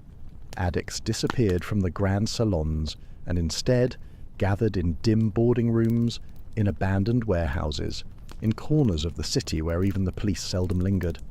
The faces changed too. No longer the glittering aristocrat showing off a vial like a diamond, but gaunt figures with hollow cheeks, exchanging doses like bread. No longer the darling cabaret singer, but a chorus girl who sang with trembling lips, hoping the powder would hold her voice together for just one more night. Paris had always worn two masks, one of brilliance, one of sorrow. But by the mid-1930s, the sorrow was heavier. The heroin craze that had once seduced the city had left it pale, bruised and trembling in silence. By the late 1930s, Paris could feel the tremors of another storm. The cafes still clattered with cups and saucers, the Seine still reflected the soft glow of lamplight, but beneath it all the city was uneasy. Germany was restless, politics were brittle, and everyone felt the air tightening like the pause before thunder. Heroin, once the hidden heartbeat of Parisian nights, had already begun to fade from the spotlight. Not because it was gone, but because something darker was coming. The authorities pushed harder against it. Raids, seizures, and arrests increased, and international treaties tightened the flow of supplies. Dealers grew more secretive, addicts more desperate, and yet heroin did not vanish. It lingered in the veins of the city like an echo. Soldiers who had tasted morphine during the Great War sometimes sought heroin again, unable to face another march of drums and orders without it. Artists who feared the collapse of their world leaned back into the powder, hoping it would at least soften the edge of dread. Paris was caught between two poisons, the white powder in its veins and the black cloud gathering at its. When the Second World War erupted, heroin did not disappear. It transformed. The city under occupation lived in hunger, silence, and fear. The grand salons of the 1920s were closed, their chandeliers dark, their laughter long gone. Jazz was muted, censored, watched carefully by the eyes of occupiers. Heroin slipped into this silence like a ghost. It was no longer glamorous, no longer fashionable. It was survival for some, destruction for others.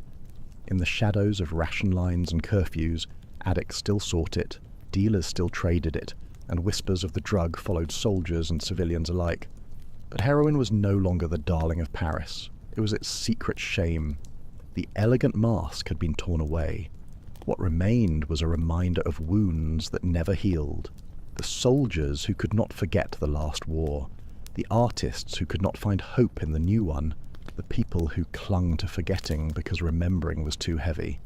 When the war ended, Paris tried to rise again.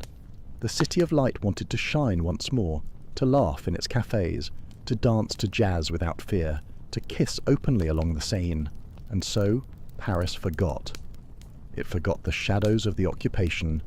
It forgot the pale faces of addicts.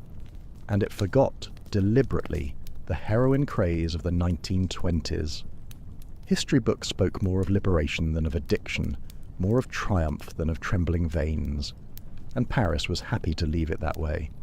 For to remember too closely would be to admit that the city, so proud, so brilliant, had once been seduced and hollowed out by a powder that arrived like perfume and lingered like poison. But if you listen closely, in the old songs, in the faded photographs, in the diaries hidden in attics, you can still hear it. The faint rhythm of a trumpet played too slowly, the rustle of silk curtains in a Montmartre apartment, the clink of a silver vial on a marble tabletop. The heroin craze never truly vanished.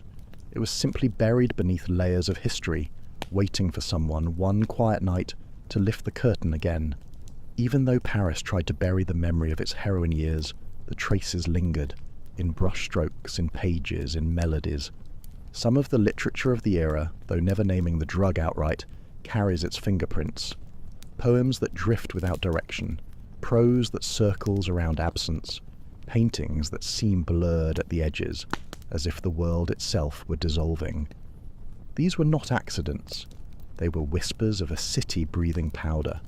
The jazz that once pulsed with restless joy now sometimes softened into melancholy, its notes stretched and trembling, as though echoing the veins of the musicians who played them.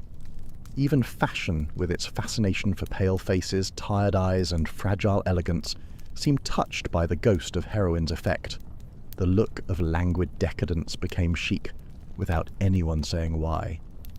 Paris was always a city of masks, but behind its glamour there is always shadow, and for a brief, dangerous decade, that shadow took the form of heroine. Tonight, as you drift towards sleep, remember that history is not always written in wars and revolutions. Sometimes it is written in whispers, in quiet habits, in the trembling of a hand reaching for a vial in the dark. The heroine craze of 1920s Paris was just such a history, soft, hidden, seductive. It was a story of a city already wounded by war, eager for escape, dazzled by art, and undone by temptation. A city that laughed even as it trembled, that danced even as it fell, that pretended to shine even as it dimmed. And though the world moved on, though Paris rebuilt, though heroine was pushed back into the shadows, the story remains. It remains in the silence between jazz notes, in the faded glamour of old photographs, in the fragile beauty of memories that were never meant to last. So let your eyes close now. Let the lights of Paris, bright and dim, drift away like a city seen from a train window at night. Let the music soften, let the whispers fade, let the powder settle into silence. History, like sleep, is always waiting, and tonight you have walked through both. Hello, dear listeners. In today's episode, we're taking another journey back into the forgotten folds of history, searching for the quiet moments that shaped the world. Whether you're cozy in bed or listening with closed eyes, I'm glad you're spending this peaceful time here. Before we dive in, let me know where you're tuning in from by leaving a comment below. Are you just waking up or about to drift off? If you find yourself enjoying these calm passages through time, please consider subscribing. And of course, like this video if you like it. There are many more nights like this ahead. What I'm about to reveal will shatter everything you thought you knew about Victorian respectability. Behind the pristine image of proper ladies managing their households and attending tea parties, an epidemic was quietly claiming lives across drawing rooms throughout England and America. These women weren't criminals or outcasts. They were mothers, wives, daughters, and pillars of society who became unwitting victims of their era's most dangerous miracle cure. In this series, I'm going to take you deep into the hidden world of Victorian opium addiction, where the line between medicine and poison blurred beyond recognition.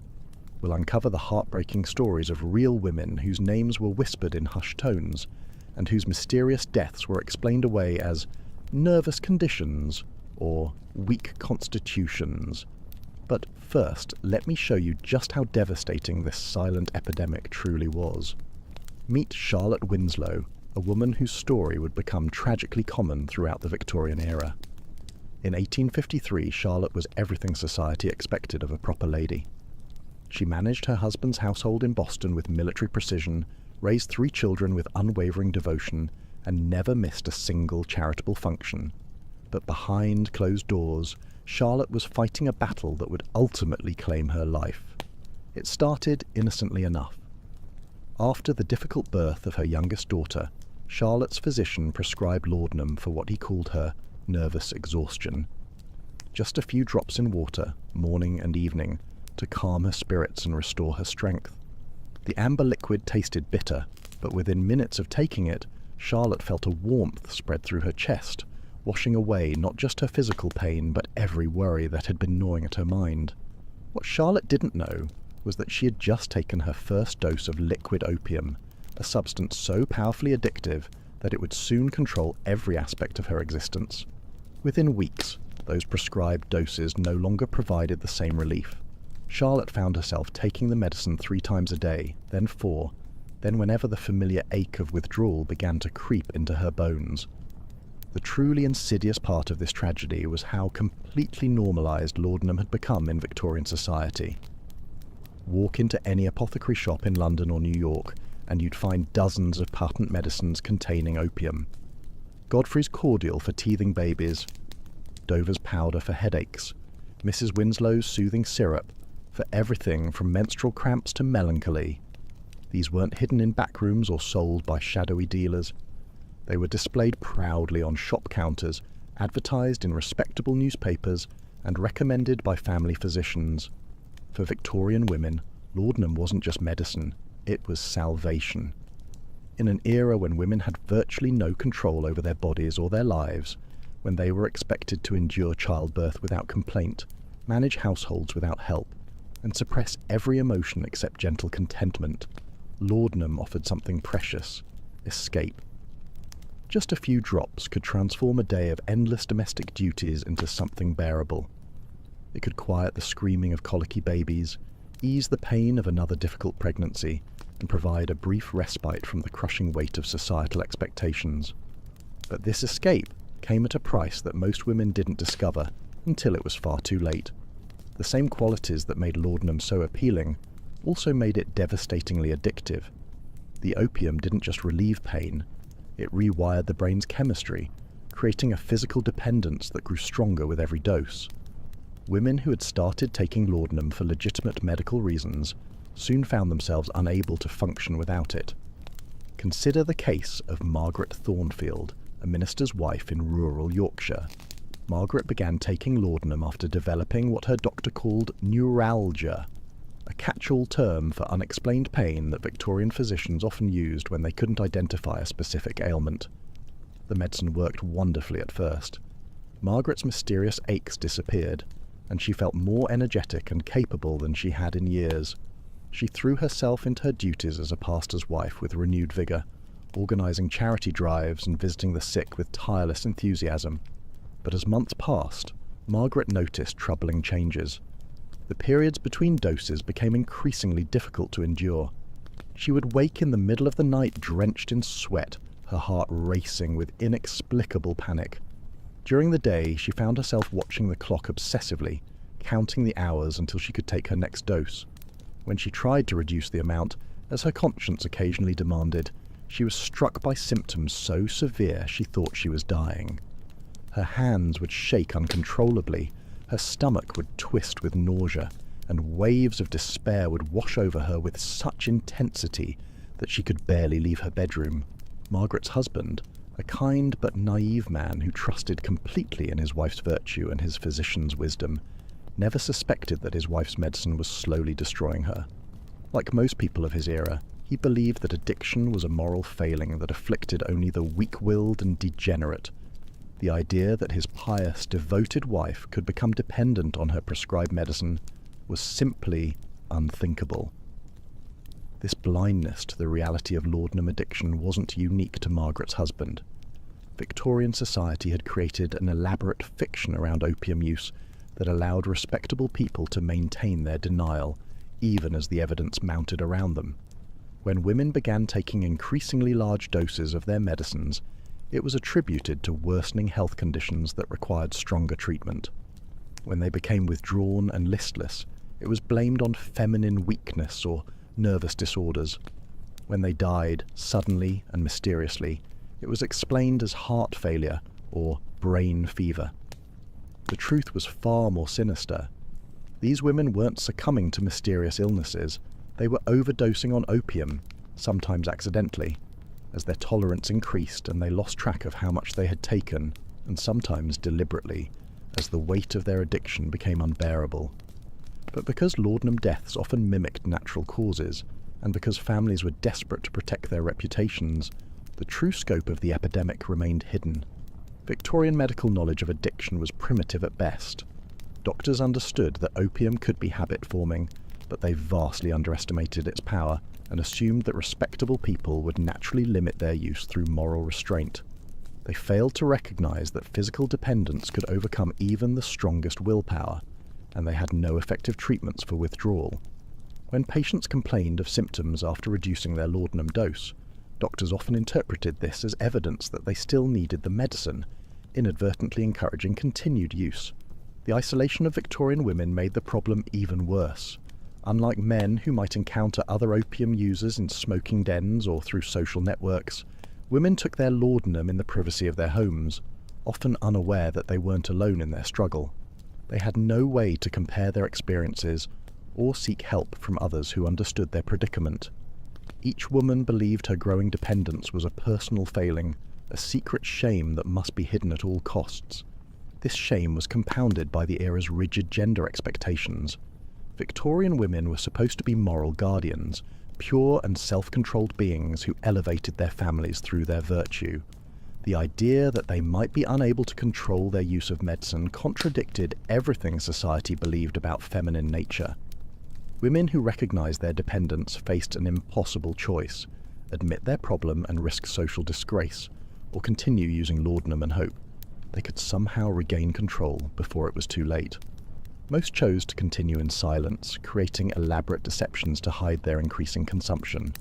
They would visit multiple apothecary shops to avoid suspicion, claim to be buying medicine for sick relatives, or send servants on errands to purchase laudanum from shops across town.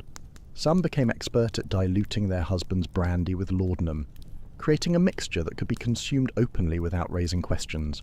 Others hid bottles throughout their homes, ensuring they would never be caught without access to their medicine. The financial cost of maintaining a laudanum habit could be devastating. As tolerance increased, women needed larger and more frequent doses to achieve the same effect. What had started as a few pennies worth of medicine per week could eventually consume a significant portion of the household budget. Women would sell jewelry, pawn household items, or find creative ways to skim money from their domestic allowances to fund their purchases. Some even resorted to theft, taking coins from their husbands' pockets or their children's piggy banks when desperation overwhelmed their moral constraints. But perhaps the most tragic aspect of the laudanum epidemic was how it robbed women of their relationships with their children. Mothers who had once been attentive and nurturing became distant and unpredictable under the influence of opium.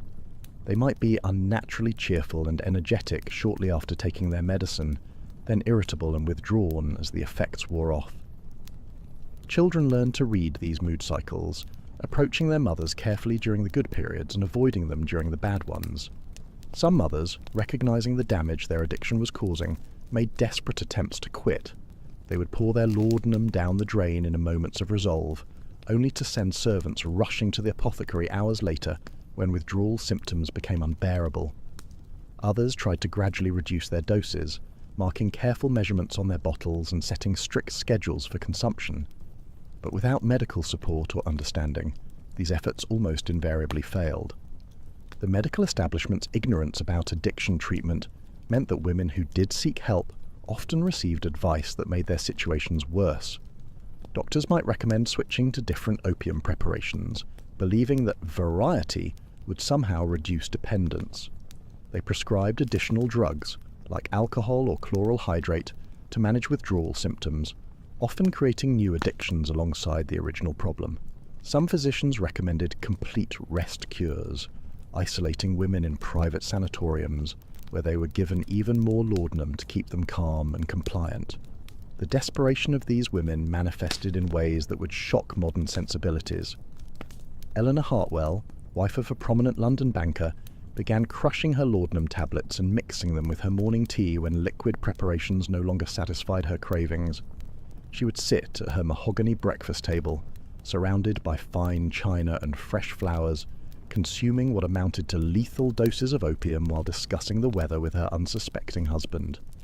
Eleanor's transformation was gradual but unmistakable to those who knew how to look. Her once rosy complexion became pale and waxy. Her eyes took on a glassy, distant quality, and her movements became languid and dreamlike. She would nod off during afternoon visits, her embroidery falling from limp fingers as she drifted into opium-induced stupors. When questioned about her health, she would smile serenely and speak of feeling wonderfully peaceful, as if she had discovered some secret to contentment that others couldn't understand. The servants in these grand households often became unwitting accomplices in their mistress's addictions. Mary O'Brien, Eleanor's lady's maid, later recalled how she was sent on increasingly frequent errands to different chemist shops across London. Mrs. Hartwell would claim she needed medicine for various ailments, a headache remedy for the cook, stomach soothers for visiting relatives, sleeping draughts for her nervous sister. Mary never questioned these requests, because questioning one's employer simply wasn't done. And besides, all the medicines seemed perfectly legitimate. What Mary didn't realise was that she was participating in an elaborate shell game designed to hide the true extent of Eleanor's consumption. By the height of her addiction, Eleanor was taking laudanum every 2 hours around the clock. She kept bottles hidden in her jewellery box, behind books in the library, even sewn into the lining of her winter coat. The woman who had once prided herself on running an impeccable household could no longer remember whether she had given instructions to the cook or paid the weekly bills. The social calendar that had once defined Eleanor's existence became a minefield of potential exposure. She would accept invitations to tea parties and charity events, then spend agonizing hours calculating when she could take her medicine without being observed. Sometimes she would excuse herself multiple times during a single afternoon visit, claiming feminine indisposition while she retreated to consume laudanum in the host's powder room. Other times she would arrive at social gatherings already heavily medicated, speaking too slowly and smiling too broadly while her friends exchanged worried glances. Victorian etiquette provided perfect cover for these behaviours, because polite society had developed elaborate codes for ignoring uncomfortable truths. When Eleanor began missing important social events or arriving in obviously altered states, her friends simply stopped mentioning it. They would speak around her condition, referring to her delicate constitution or her ongoing treatment for nervous exhaustion. This conspiracy of silence allowed the addiction to progress unchecked, while maintaining the fiction that everything was perfectly normal. The physical deterioration of laudanum addicts followed a predictable pattern that doctors of the era either failed to recognize or chose to ignore. Women would lose significant amounts of weight as the opium suppressed their appetites, but this was often praised as fashionable thinness rather than recognized as a symptom of illness. Their skin would take on a yellowish pallor. Their teeth would begin to decay from the constant presence of sugar-laden patent medicines, and their hair would become brittle and lifeless. Yet these changes were often attributed to the natural effects of aging or the stresses of domestic life. Perhaps most tragically, the cognitive effects of chronic laudanum use robbed these women of their mental acuity just when they needed it most to recognize their predicament. The same drug that had initially sharpened their focus and elevated their mood began to cloud their judgment and impair their memory. They would forget conversations they had just finished, lose track of time for hours at a stretch, and make increasingly poor decisions about their medicine consumption.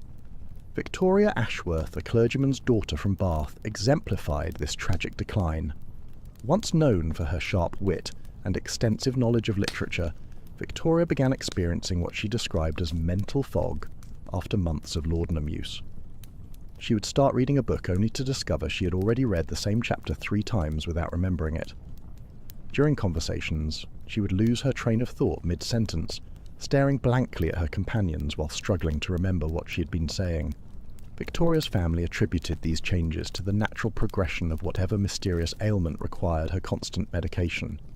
They encouraged her to rest more, to avoid taxing her delicate mind with challenging reading or complex thoughts. This well-meaning advice only accelerated her decline, as the isolation and mental inactivity made her more dependent on laudanum for stimulation and comfort. The relationship between laudanum addiction and Victorian marriage patterns created additional layers of tragedy. Wives were expected to be cheerful, compliant, and sexually available to their husbands, regardless of their own feelings or physical state. Laudanum provided a chemical solution to this impossible expectation, allowing women to perform their marital duties while feeling emotionally detached from the experience. Some women began taking extra doses before intimate encounters, using opium to numb themselves to unwanted sexual contact. This use of laudanum as a coping mechanism for marital rape, though never acknowledged or discussed openly, became disturbingly common among Victorian women. The drug allowed them to dissociate from traumatic experiences while maintaining the appearance of wifely compliance. Husbands often interpreted their wives' passivity as contentment, never recognizing that they were essentially assaulting unconscious women. The pregnancy experiences of laudanum-addicted women were particularly horrific. Opium crosses the placental barrier readily, meaning that unborn children were exposed to the drug throughout their development. Babies born to addicted mothers often suffered from what doctors described as nervous conditions, or failure to thrive. Not understanding that these infants were experiencing withdrawal from drugs they had never consciously consumed, doctors would sometimes prescribe even more opium. Sarah Peaton, a merchant's wife in Manchester, gave birth to 4 children during her years of laudanum addiction. Each pregnancy became progressively more difficult as her tolerance increased and her health deteriorated. Her first child, conceived before her addiction began, was healthy and robust, but her subsequent children were born small and sickly, prone to crying fits and digestive problems that no amount of care seemed to cure. Sarah, desperate to soothe her suffering infants, would sometimes give them tiny doses of her own medicine, unknowingly perpetuating the cycle of addiction into the next generation. The pattern of infant laudanum use was so common that entire generations of Victorian children were exposed to opium from birth. Patent medicines specifically marketed for babies contained substantial amounts of the drug, and mothers routinely dosed fussy infants to keep them quiet and compliant. The most popular of these pediatric preparations was Mrs. Winslow's soothing syrup, which contained enough morphine to sedate a grown man. Advertisements for the product featured angelic children sleeping peacefully while their grateful mothers looked on with satisfaction. What the advertisements didn't mention was that babies given regular doses of these soothing syrups often died in their sleep, victims of respiratory depression caused by opiate overdose. As tolerance levels rose, some women began experimenting with more concentrated forms of opium. They would purchase raw opium from sailors returning from the East Indies, or seek out Chinese immigrants who could provide stronger preparations. These ventures into opium dens and foreign communities represented dramatic departures from Victorian respectability, but desperation had long since overcome social constraints. The opium dens of London's East End became unlikely refugees for upper-class women whose prescriptions no longer provided adequate relief. These establishments, originally serving Chinese workers and sailors, began catering to a surprising clientele of well-dressed ladies who arrived in closed carriages after dark. Elizabeth Morrison, daughter of a prominent judge, began frequenting such establishments in 1867 after her physician refused to increase her laudanum prescription. Disguised in plain clothing and accompanied by her most trusted servant, Elizabeth would slip through the back entrances of Limehouse opium houses, seeking the pure drug that her refined medicines could no longer provide. She would lie on silk cushions beside Chinese labourers and foreign seamen, all boundaries of class and race dissolved in their shared pursuit of opium dreams. These expeditions became increasingly dangerous as Elizabeth's addiction progressed. The concentrated opium available in the dens was far more potent than anything she had experienced through medical channels, and her tolerance calculations proved fatally inaccurate. On a fog-shrouded evening in November, Elizabeth consumed what she thought was her usual dose, only to slip into a coma from which she never awakened. Her body was discovered the next morning by her frantic servant, but the official cause of death was listed as heart failure to spare her family's reputation. The cover-ups surrounding laudanum deaths became an art form among Victorian families desperate to protect their social standing. Physicians were often complicit in these deceptions, understanding that accurate death certificates would destroy entire family legacies. They would examine obviously overdosed bodies and certify deaths as resulting from consumption, brain fever, or sudden cardiac arrest. Funeral services would emphasize the deceased's virtue and piety, with no mention of the bottles of laudanum found clutched in their lifeless hands. The elaborate funeral of Elizabeth Morrison became a template for how Victorian society processed these tragic deaths. Her father, Judge Morrison, delivered a moving eulogy about his daughter's delicate constitution and her brave struggle against nervous exhaustion. The mourners, dressed in their finest black silk, nodded solemnly as he spoke of Elizabeth's charitable works and gentle nature. None of them mentioned the empty laudanum bottles found throughout her bedroom, or the suspicious circumstances of her death in London's East End. This conspiracy of silence extended far beyond individual families. Newspapers of the era developed their own coded language for reporting laudanum deaths. They would describe women as succumbing to prolonged illnesses born with Christian fortitude, or nervous disorders, carefully avoiding any mention of the opium that had actually killed them. Obituaries praised the deceased's patience in bearing their suffering, their devotion to family, and their gracious acceptance of God's will. The true cause of their agony remained hidden beneath layers of euphemism and social propriety. Dr. William Hartley, a London physician who treated dozens of laudanum-addicted women during his career, kept private journals that revealed the staggering scope of the epidemic. His notes, discovered decades later, documented case after case of respectable women who had lost control of their medicine consumption. He wrote of Mrs. Catherine Wells, a banker's wife, who was taking 40 grains of laudanum daily by the time she sought his help. To put this in perspective, 2 grains was considered a therapeutic dose for severe pain. Catherine was consuming 20 times the recommended amount just to feel normal. Dr. Hartley's attempts to help these women were hampered by both medical ignorance and social constraints. He couldn't hospitalize respectable ladies alongside charity cases and criminals, yet treating them at home meant they retained access to the very substances destroying them. His suggested treatment plans read like exercises in futility, gradual reduction schedules that patients couldn't follow, moral lectures about willpower that ignored the physical reality of addiction, and recommendations for travel to distant climates, where patients simply found new sources for their drugs. The international nature of the opium trade meant that Victorian women could feed their addictions almost anywhere in the civilized world. Agnes Whitmore, fleeing her husband's growing suspicions about her laudanum use, accompanied her sister on an extended tour of European spas.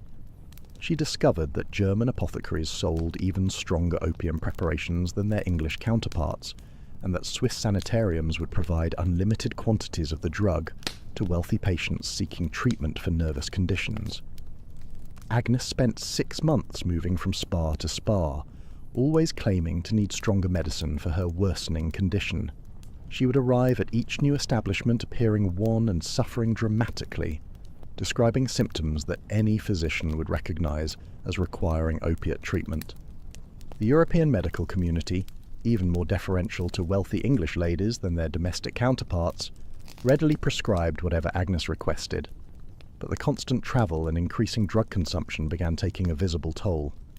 Agnes's letters home, initially cheerful accounts of scenic mountain views and therapeutic treatments, became increasingly erratic and confused. She would write the same news multiple times in a single letter, forget important family events, and describe conversations with people who didn't exist. Her handwriting, once elegant and precise, became shaky and barely legible. When Agnes finally returned to England, her transformation shocked even those who had known about her laudanum use. She appeared to have aged decades during her months abroad, her face gaunt and her movements unsteady. The religious community's response to the laudanum epidemic revealed deep contradictions within Victorian moral frameworks. While churches preached against the evils of alcohol and tobacco, they remained largely silent about patent medicines that were destroying their female parishioners. This selective blindness reflected both genuine ignorance about addiction and deliberate avoidance of issues that might challenge comfortable assumptions about feminine virtue. Reverend William Hartwell faced this moral dilemma directly when his own wife, Margaret, began exhibiting obvious signs of laudanum dependence. Margaret had started taking Doctor, Morrison's nerve tonic, after the birth of their youngest child, claiming it helped her maintain the energy needed for her extensive church duties. But Reverend Hartwell gradually noticed that his wife's periods of charitable enthusiasm alternated with episodes of withdrawn lethargy that seemed to coincide with her medicine schedule. As a man of God, Reverend Hartwell believed that addiction was fundamentally a spiritual failing that could be overcome through prayer and moral discipline. He spent hours counseling his wife about the importance of self-control and the dangers of relying on earthly substances rather than divine strength. But his theological approach to what was actually a medical condition only increased Margaret's shame and desperation. Margaret began hiding her medicine consumption from her husband, taking doses in the church vestry before services and keeping bottles concealed in her Bible case during pastoral visits. The secrecy required to maintain her addiction while fulfilling her role as a minister's wife created additional psychological pressure that accelerated her decline. When Margaret finally collapsed during a women's prayer meeting, convulsing and foaming at the mouth in front of the entire congregation, Reverend Hartwell was forced to confront the reality of his wife's condition. But even then, he interpreted her overdose as a spiritual crisis rather than a medical emergency, calling for prayer circles and fasting rather than medical intervention. Margaret survived that particular episode, but her public collapse had shattered the carefully maintained fiction of her virtue and piety. Congregation members began whispering about the minister's wife who had lost control of herself during worship, and several families started attending other churches to avoid the embarrassment of association with scandal. The religious community's inability to address addiction honestly forced many suffering women to choose between their faith and their health.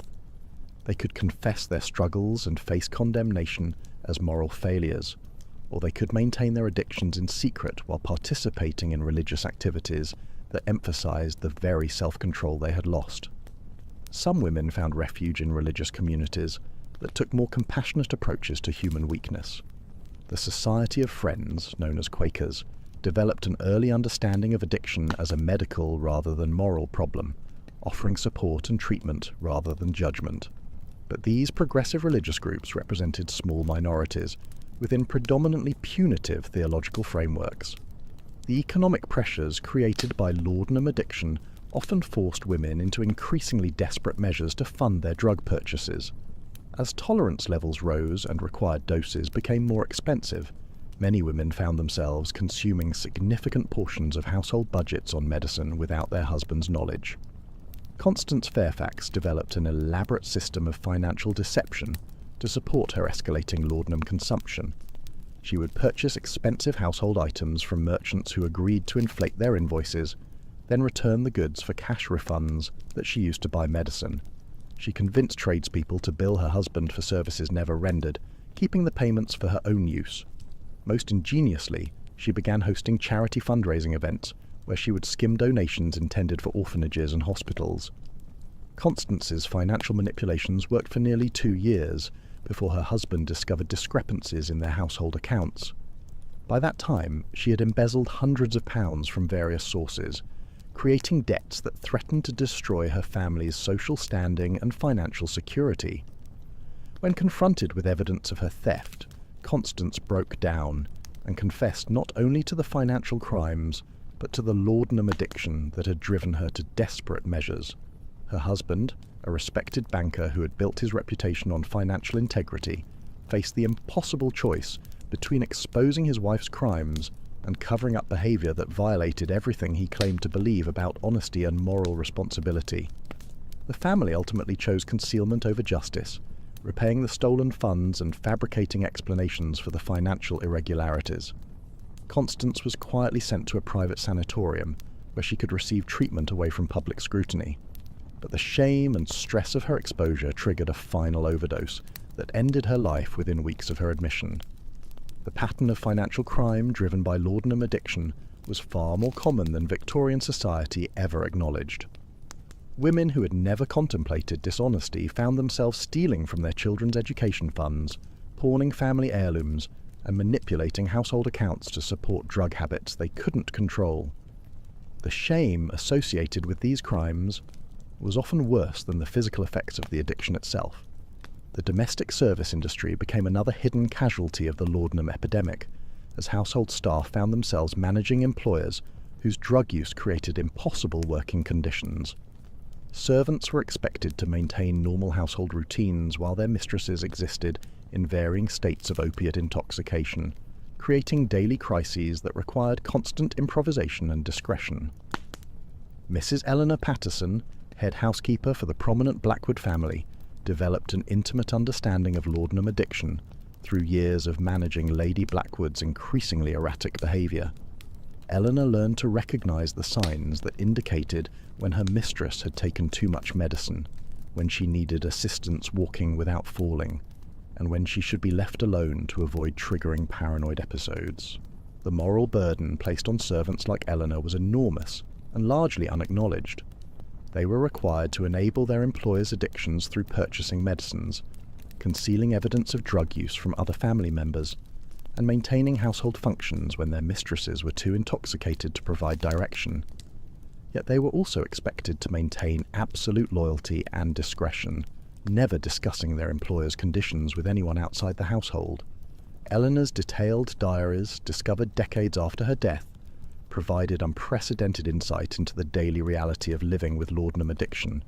She described mornings when Lady Blackwood would be found unconscious in her sitting room, afternoons when she would mistake servants for deceased relatives, and evenings when she would become convinced that intruders were hiding throughout the house.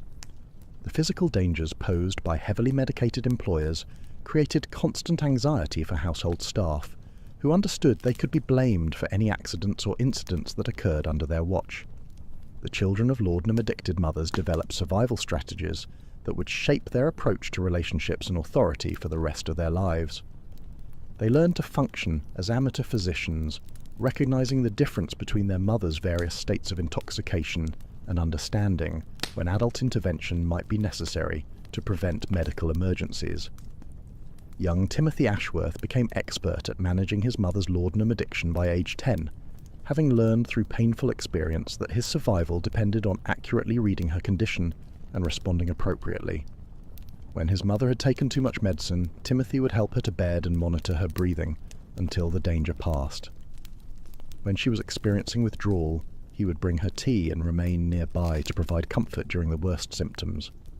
Timothy's childhood responsibilities included tasks that no child should have been asked to perform. He learned to forge his mother's handwriting to write excuses for missed social obligations, to lie convincingly to visitors about his mother's whereabouts, and to manage household finances when his mother was too impaired to handle money responsibly. Most tragically, he became skilled at hiding evidence of his mother's condition from his father, understanding instinctively that family stability depended on maintaining elaborate deceptions. The hypervigilance required for these responsibilities created lasting psychological changes that affected Timothy's development well into adulthood. He became unable to relax completely, always scanning his environment for signs of crisis or danger. He developed an exaggerated sense of responsibility for other people's emotional states, believing that he could prevent disasters through careful attention and appropriate intervention. The tragedy of laudanum addiction reached its darkest depths when examining the pharmaceutical industry's deliberate targeting of pregnant women and new mothers. Companies like Bayer and Park Davis developed specific marketing campaigns that portrayed opium-based medicines as essential for maternal health. Claiming that expectant mothers who didn't use these preparations were endangering both themselves and their unborn children, Dr. Samuel Richardson's maternal cordial promised to ensure easy deliveries and healthy babies, while Mrs. Hartwell's nursing mother's friend guaranteed abundant milk production and calm dispositions. These products contained astronomical amounts of opium, often exceeding the concentrations found in medicines marketed to the general population. The manufacturers understood that pregnancy and childbirth created captive markets of women desperate for relief from physical and emotional suffering.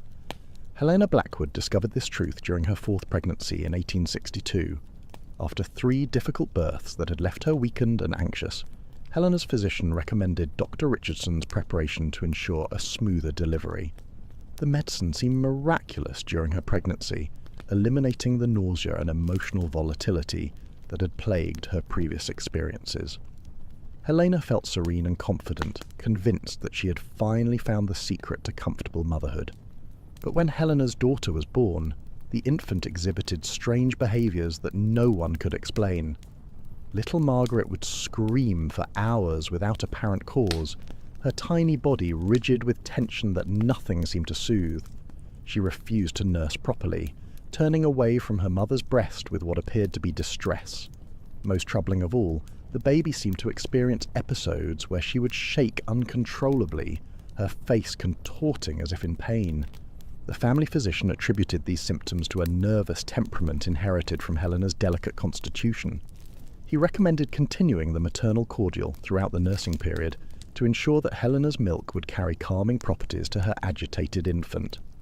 What he didn't understand was that baby Margaret was experiencing withdrawal from opium she had received through the placenta, and that continuing Helena's medication would only perpetuate the infant's addiction through breast milk. This tragic cycle repeated itself in nurseries across the civilized world, as entire families became unknowingly dependent on opium. Mothers would dose themselves to cope with the demands of childcare, inadvertently drugging their nursing infants. When these babies became fussy or difficult, mothers would increase their own medication, or begin giving the children direct doses of patent medicines specifically marketed for infant use. The international trade networks that supplied opium to Victorian consumers created opportunities for particularly unscrupulous operators to exploit addicted women. Smugglers and black market dealers recognized that wealthy ladies represented lucrative customers who would pay premium prices for reliable supplies of high-quality drugs. Captain James Morrison, a former East India Company officer, established a sophisticated distribution network that supplied laudanum to upper-class women throughout London and the surrounding counties. Morrison's operation was disguised as a legitimate import business, dealing in exotic spices and medicinal herbs, but his real profits came from the pure opium he smuggled in specially designed containers that escaped customs inspection. Morrison's customers included the wives of members of Parliament, prominent businessmen, and high-ranking military officers.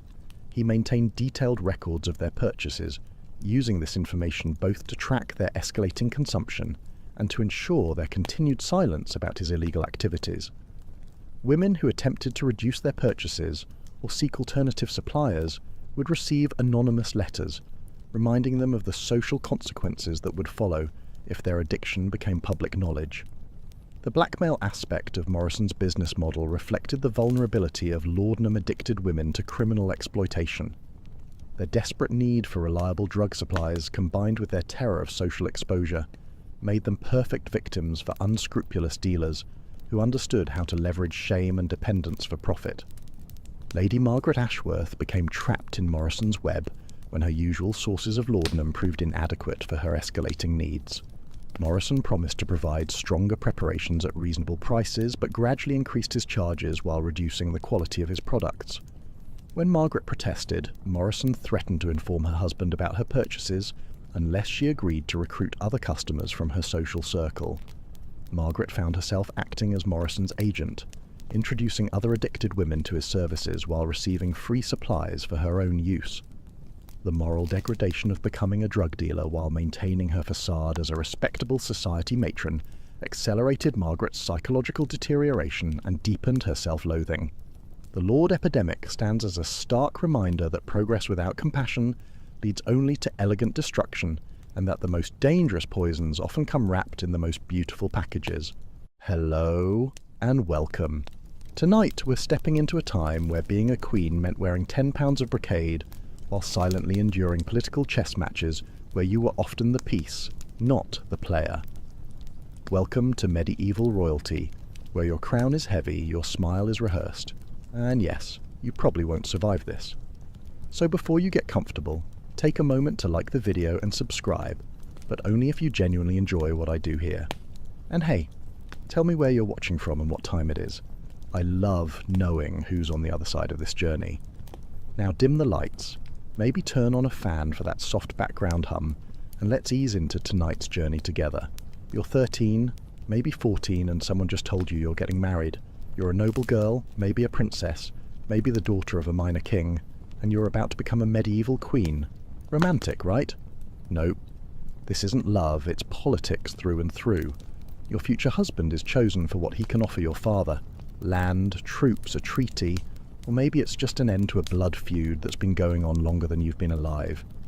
Your opinion isn't just not required, it's not even considered. If you protest too much, you risk dishonouring your family, and you know how that ends. Spoiler, not well. You're packed off from your home with a procession of ox-drawn carts, dowry chests, and worried ladies-in-waiting who've been assigned to babysit you until the grave. Or worse, until your new court decides to swap them out for spies. Maybe you've met the king once, maybe not. Doesn't matter. You'll meet him again on your wedding day, under a canopy of incense and chanting monks in front of a crowd of strangers who can't wait to see if you cry. And you probably will, because this man isn't some dashing fairy tale prince. He's 35, grizzled from wars, maybe still married to someone else who's been conveniently locked in a convent. Or worse. Or he's a boy your age with just as little power and a court full of venomous old nobles using you both like dolls in a shadow play. Historically, this wasn't rare. Eleanor of Aquitaine was married to Louis VII of France at 15. She became Queen of France basically overnight. Her job, be beautiful, obedient, and give France an heir, in that exact order. Not that she obeyed any of it, by the way, but we'll get to her legendary rebellion later. Right now, your life is all about silks, sapphires, and suffocating responsibility. And the wedding? Let's not sugarcoat it. You walk down the nave in a gown that weighs more than your horse, embroidered with gold thread and lined in squirrel fur. Sounds luxurious until you realize medieval laundry was, inconsistent. You may look radiant, but you smell like beeswax, old lavender, and stress sweat. Everyone's watching. Everyone! The bishop, your future in-laws, the servants pressed against the back walls trying to catch a glimpse of the spectacle. After the vows and rings, maybe a crown if they're feeling generous. You're escorted to a room where, depending on how invasive the customs are, your first night with your husband might be witnessed. No, not metaphorically. There's an entire tradition in some courts of having noble witnesses observe the newlyweds being put to bed, and even a sheet check the next morning to prove the marriage was consummated. Sleep well. The weirdest part? Your family likely trained you for this moment. You were raised in a chamber near the women's quarters, taught to read just enough to recite psalms, trained in needlework and decorum. But no one told you how terrifying it would be to kneel beside a man who can literally sentence people to death and call him your beloved lord. You might not speak his language. You probably don't know what kind of ruler he is. And you're expected to share his bed, smile like it's an honor, and get to work on making babies immediately. The power imbalance is staggering. But here's the twist. Queens weren't always powerless. In fact, many wielded incredible soft power through influence, alliances, and religious networks. But in the beginning, as a teenager dropped into a foreign court with different food, strange customs, and possibly even hostile nobility, you're more decorative than decisive. And yet, there's something surreal about it too. You're handed a crown, draped in cloaks worth more than a farm, and referred to as Her Grace by people who a week ago didn't know you existed. Your name changes, your coat of arms is redrawn, your past absorbed into your husband's world. This isn't just a marriage, it's a rebranding. You're not a daughter anymore, you're property, carefully placed atop the chessboard of European dynasties. Sometimes you're lucky, maybe your husband is kind, maybe the court respects you, maybe you learn to speak the language, make allies, and even carve out a space of your own. But don't get too comfortable. Your womb is now a matter of state. Your first duty is to have a male heir, preferably yesterday. Everything else is just window dressing. One fringe fact, in some royal weddings, the bride was literally carried to bed in a ritual known as the bedding ceremony, complete with songs, jokes, and awkward nudging from older relatives. The entire court treated it like the grand finale of a banquet. Imagine that as a teenager. Scholars still debate whether queens were pawns or players in this system. Some insist they were nothing more than vessels for heirs and peace treaties. Others argue that, despite restrictions, they often held real sway, especially if they managed to outlive their husbands or raise powerful sons. But tonight, you're just a young queen sitting on the edge of an unfamiliar bed, staring at tapestries you don't recognize, trying not to cry. And guess what? It only gets more complicated from here. The next morning, sunlight pours through stained glass windows you don't recognize, casting jewel-toned shadows across a stone floor that's colder than your nerves. You're awake far too early, muscles aching from the stiff ceremonial bedding, and already the court is bustling with whispered gossip and clipped footsteps. Why? Because today, your dowry becomes official. And let's be honest, no one in this castle cares more about you than they do about what you're worth. The dowry isn't just a polite thank you for taking you off your father's hands. It's a carefully calculated package of wealth, land, titles, and sometimes entire cities. You are a geopolitical transaction in pearls and velvet. It's possible your dowry was discussed for years before you even hit puberty. And now, with the marriage complete in the most awkward sense, the accounts are due. Clerks in itchy robes hunch over parchment, squabbling over exactly how many cows or manors equate to your hand in marriage. Some royal dowries were absolutely bonkers. Margaret of Denmark, for instance, brought the entire Orkney and Shetland Islands as part of hers. Imagine being so valuable that whole chunks of the North Sea came with your wedding vows. Meanwhile, in France or England, the dowry could include jewellery, spices, bolts of cloth, and thousands of gold coins. An actual line item might be 12 gowns embroidered with peacock feathers. And this stuff wasn't symbolic, it mattered. If the dowry fell short or was delayed, it could spark a war. Yep, a war over your missing embroidery thread. And here's the uncomfortable truth. Your value is now locked into this transaction. If your dowry was large and paid on time, congratulations, you're a prized political asset. If your father shortchanged your husband or reneged on promises, you're officially the most expensive disappointment in court. No pressure. But it gets trickier. The dowry isn't just a one-way street. There's also something called a dower, which is what your husband promises you in return, sort of a just in case he dies horribly in battle fund.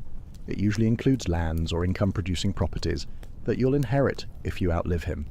Of course, whether you'll actually get those lands, well, that depends on your husband's mood, your popularity, and how many scheming in-laws want those assets for themselves. There's a fringe historical tidbit here that's kind of hilarious in a grim way. Some dowries were detailed down to the number of undergarments included. Like your father might have sent a full accounting of your trousseau, including how many linen shifts you brought, and whether they were laced with gold thread. Some of these inventories have survived, and yes, they are weirdly specific. It's like reading a medieval fashion hall on parchment. The moment this transactional dance is complete, you officially belong to your husband's household. Your loyalties shift instantly, whether your heart has or not. And here's where it gets wildly awkward. Sometimes your father and husband hate each other, like deeply, but that doesn't matter anymore.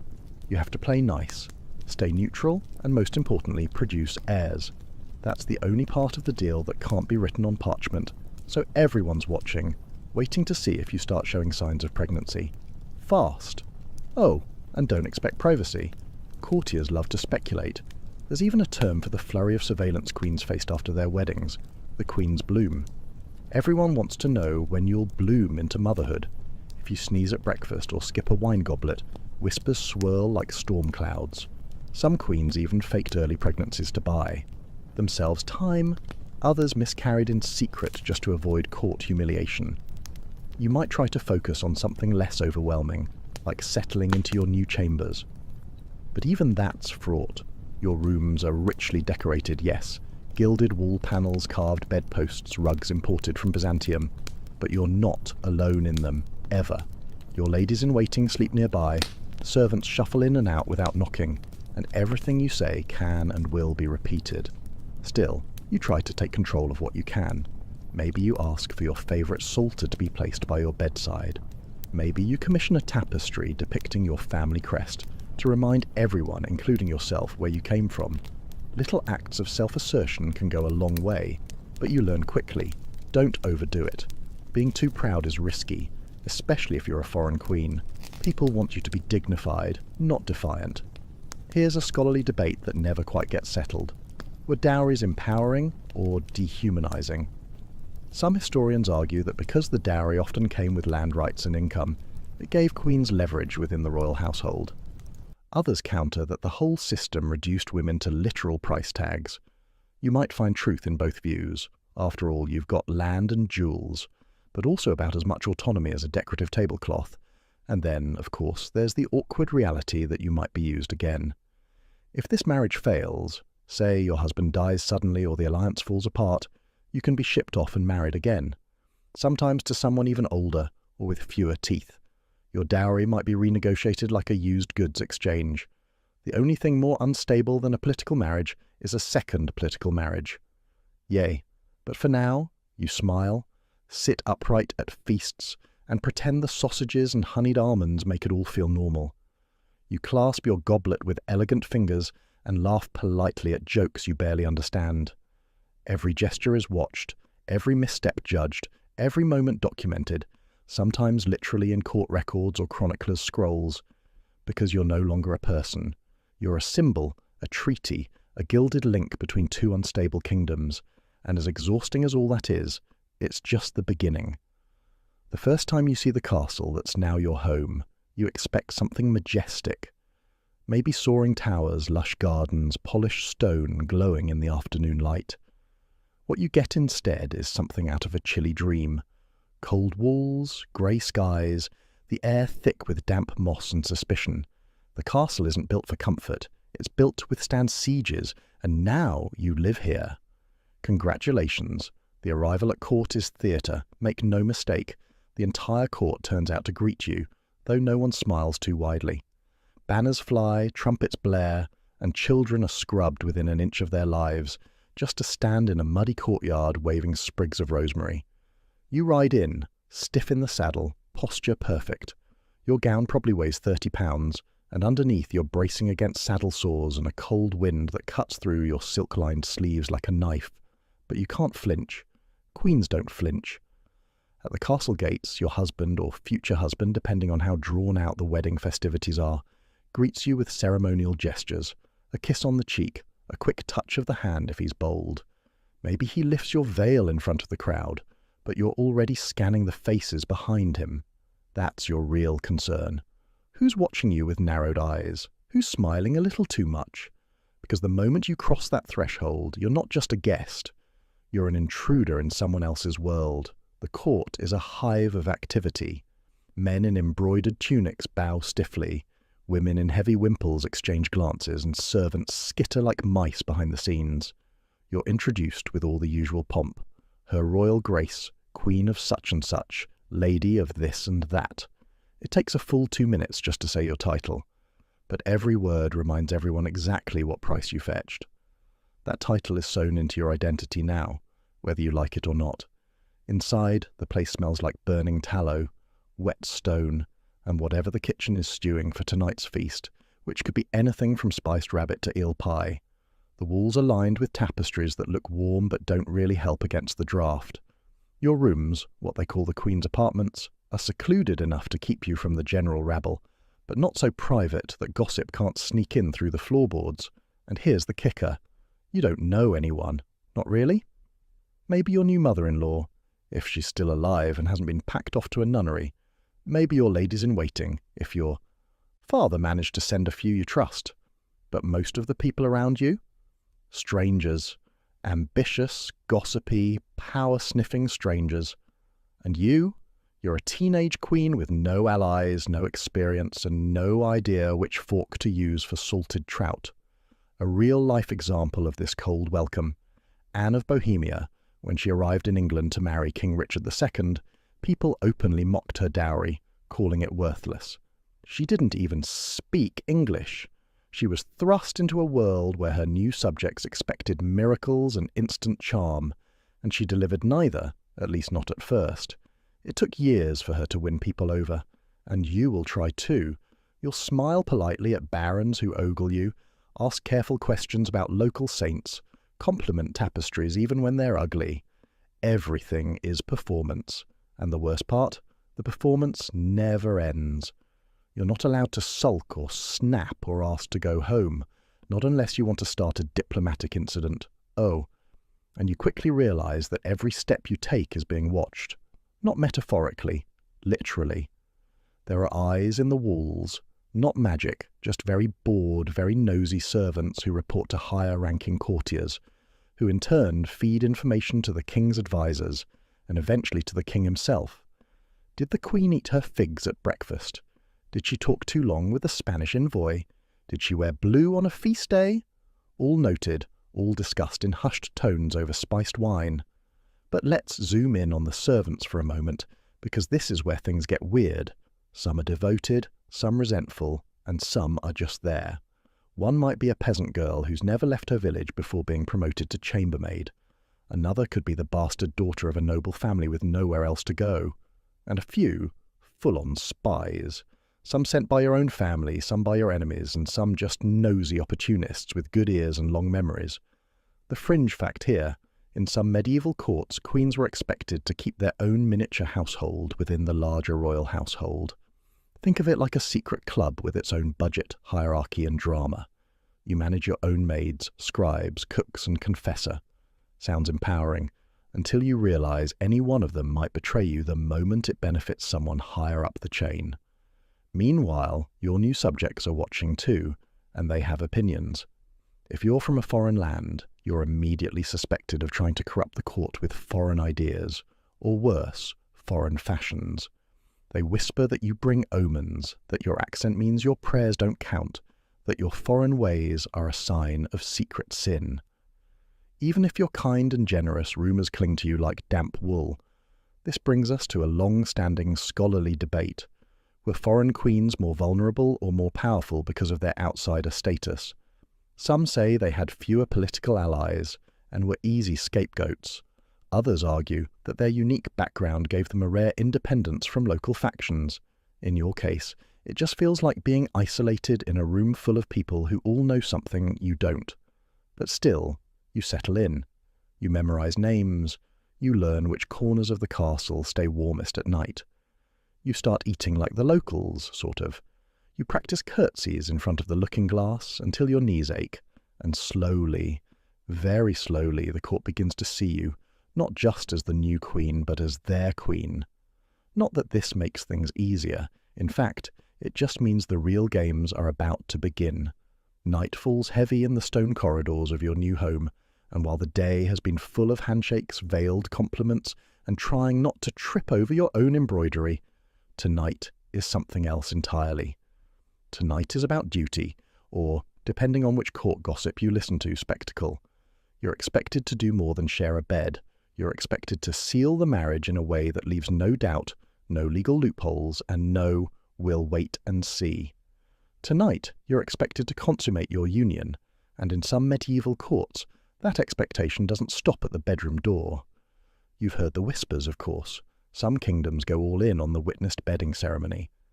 A crowd escorts you and your husband to the marriage bed with jokes, songs, and awkward blessings. Think of it as a medieval conga line, except it ends with you being undressed by your ladies while everyone else stands around pretending not to stare. In some places, the bedding itself was attended, though mercifully not always literally witnessed. Instead, the next morning, sheets were displayed, or midwives and matrons might be called to check for certain, signs of activity. You lie in bed, heart pounding, draped in linens that smell like damp rosewater, and centuries of awkward history. Your husband lies beside you, possibly more nervous than you are, though he'd rather be thrown to the wolves than admit it. Whether he's gentle or cold, or fumbling or practiced, you're still a teenager, and no amount of training or advice can prepare you for the reality of being expected to perform intimacy with someone who was a stranger last week. This is not a honeymoon. It's a civic ritual, and while it's cloaked in lace and candles, it's ultimately about succession and legitimacy, not your feelings. This is what queens were trained for, even if no one said it out loud. You may have spent years learning courtly manners, religious verses, how to direct a household, but all of it leads to this, making sure the marriage is binding and productive. It's a terrifyingly thin line between beloved queen and political failure. You wake up the next morning under that same weight.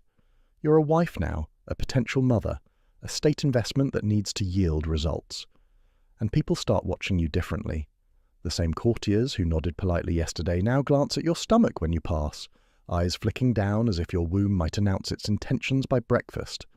Your maids whisper more, the ladies in waiting act more possessive, and your husband, well, he's probably off hawking or hunting, because the deed is done, and his role, at least for now, is considered fulfilled. You might not even be the only woman in his life. Medieval kings were not known for monogamy. Some had official mistresses, others just a rotating list of favourites, many of whom lived under the same roof. In some courts, the queen was expected to tolerate it. Open jealousy was not elegant. You're meant to be serene, divine, and above it all, even if your heart's breaking or your blood's boiling. And yet, some queens navigated this chaos with surprising agency. Take Isabella of France, for instance. Married to England's Edward II, who famously preferred the company of a certain male favourite, Isabella endured years of being sidelined before eventually leading a rebellion against her husband. Yep, the Queen led an actual coup. So while the first night might feel like the beginning of a lifetime of submission, that's not always how the story ends. But in this moment, that feels very far away. The court isn't done with you yet. After the marriage comes the public confirmation of your new role. You might be paraded through the streets in a gilded carriage, petals thrown at your feet, people cheering as if you've already delivered twins and saved the kingdom from plague. It's all part of the illusion. Queens aren't just figureheads. They're symbols of divine blessing. Your beauty, your poise, your fertility, all seen as signs that God favours the realm. No pressure. A fringe fact worth noting. In some traditions, a special cake or spice bread was served the day after the wedding, and everyone would toast to your hypothetical future children. Sometimes there were even fertility symbols baked into the crust, because what's more charming than cutting into a cake and finding a little golden baby charm staring up at you? But don't be fooled. Under all this pomp lies a harsh truth. If you don't get pregnant quickly, or worse, if you miscarry, your popularity will nosedive. People will blame your body, your foreign blood, your sins, your lack of piety. Never mind that medieval medicine was basically guesswork with leeches. Never mind that men also contribute half of that equation. You are the queen, and therefore the breeding machine. The pressure is constant and deafening. There's a long-standing scholarly debate about how much say medieval queens had over their own marital beds. Some argue that queens could negotiate bedroom dynamics, especially if they were politically savvy or came from powerful families. Others believe queens were largely powerless, their consent a non-issue in legal and religious eyes. What we do know is that many queens found clever ways to control what they could: timing, influence over household staff, and eventually guidance over their children's futures. But at this stage, you're mostly along for the ride, so you do what you must. You perfect your smile. You begin keeping a private journal, perhaps, or whispering thoughts into the ears of trusted maids, though trust is always relative. You go to mass. You attend court. You send letters to your mother back home if the scribes allow it.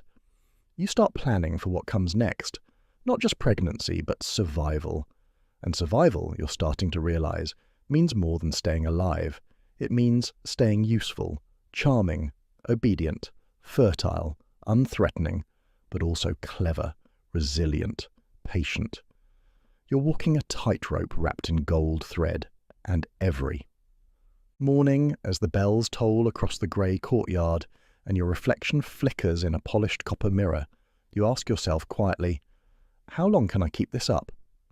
It starts with a flutter, just a whisper of nausea when you rise, a slight tightening in your chest when the morning porridge hits your stomach the wrong way. Your maid notices before you do, narrowing her eyes as she helps lace your gown a little looser. The word spreads faster than you'd think. The queen is changing. Couriers exchange looks. The cook starts preparing lighter foods. A physician is summoned without you even asking. No one says the word directly, not yet, but you already know what they're hoping for. You're pregnant. Maybe. And just like that, you're not just a wife anymore. You're the womb of the realm. You've gone from ornamental to essential. The Queen's job, your job, is finally happening.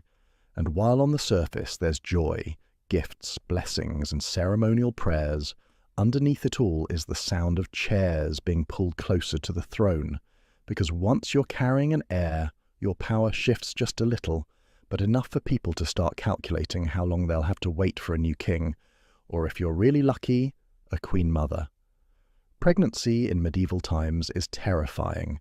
There are no ultrasounds, no prenatal vitamins, no real understanding of germs or what a uterus actually looks like. You're not so much cared for as you are monitored, watched like a relic on the verge of cracking. The royal physicians poke and prod, feeling your pulse, measuring your belly with ribbons, muttering things in Latin while your ladies-in-waiting line up cloths soaked in lavender and rosemary. Some of the herbs help, some probably don't, some, if the dose is wrong, might even kill you. And yet, you go through the motions, trying to appear serene. You attend Mass every morning, nodding piously while the priest talks about the Virgin Mary and the miracle of life. That's the image they want from you. Holy Mother, chosen vessel, serene goddess of impending motherhood. But inside, you're a 17-year-old girl with lower back pain, a constant headache, and zero control over what's happening to your body. Every kick from inside your belly is both thrilling and terrifying. If it's a boy, you win the game. If it's a girl, you smile politely and pretend everyone's not secretly disappointed. And if the child is stillborn or you die in labour, well, then you'll be remembered in ballads as a tragic heroine, which is cold comfort, to be honest. By your 7th month, the palace begins to quiet down. Your husband grows more cautious. Visitors are shushed. Loud noises are forbidden near your chambers. The court is holding its collective breath. Midwives are brought in from far and wide, some traditional, some trained by monks, all quietly panicking beneath their calm smiles, because childbirth in the Middle Ages is a gamble with weighted dice. Even queens die screaming in childbed, probably especially queens. The pressure is higher, the gossip sharper, the risks enormous. And when the labour finally begins, the world shrinks. You're taken to a darkened room, windows covered, icons of saints propped up all around you. Candles flicker along the walls, shadows dancing like anxious angels.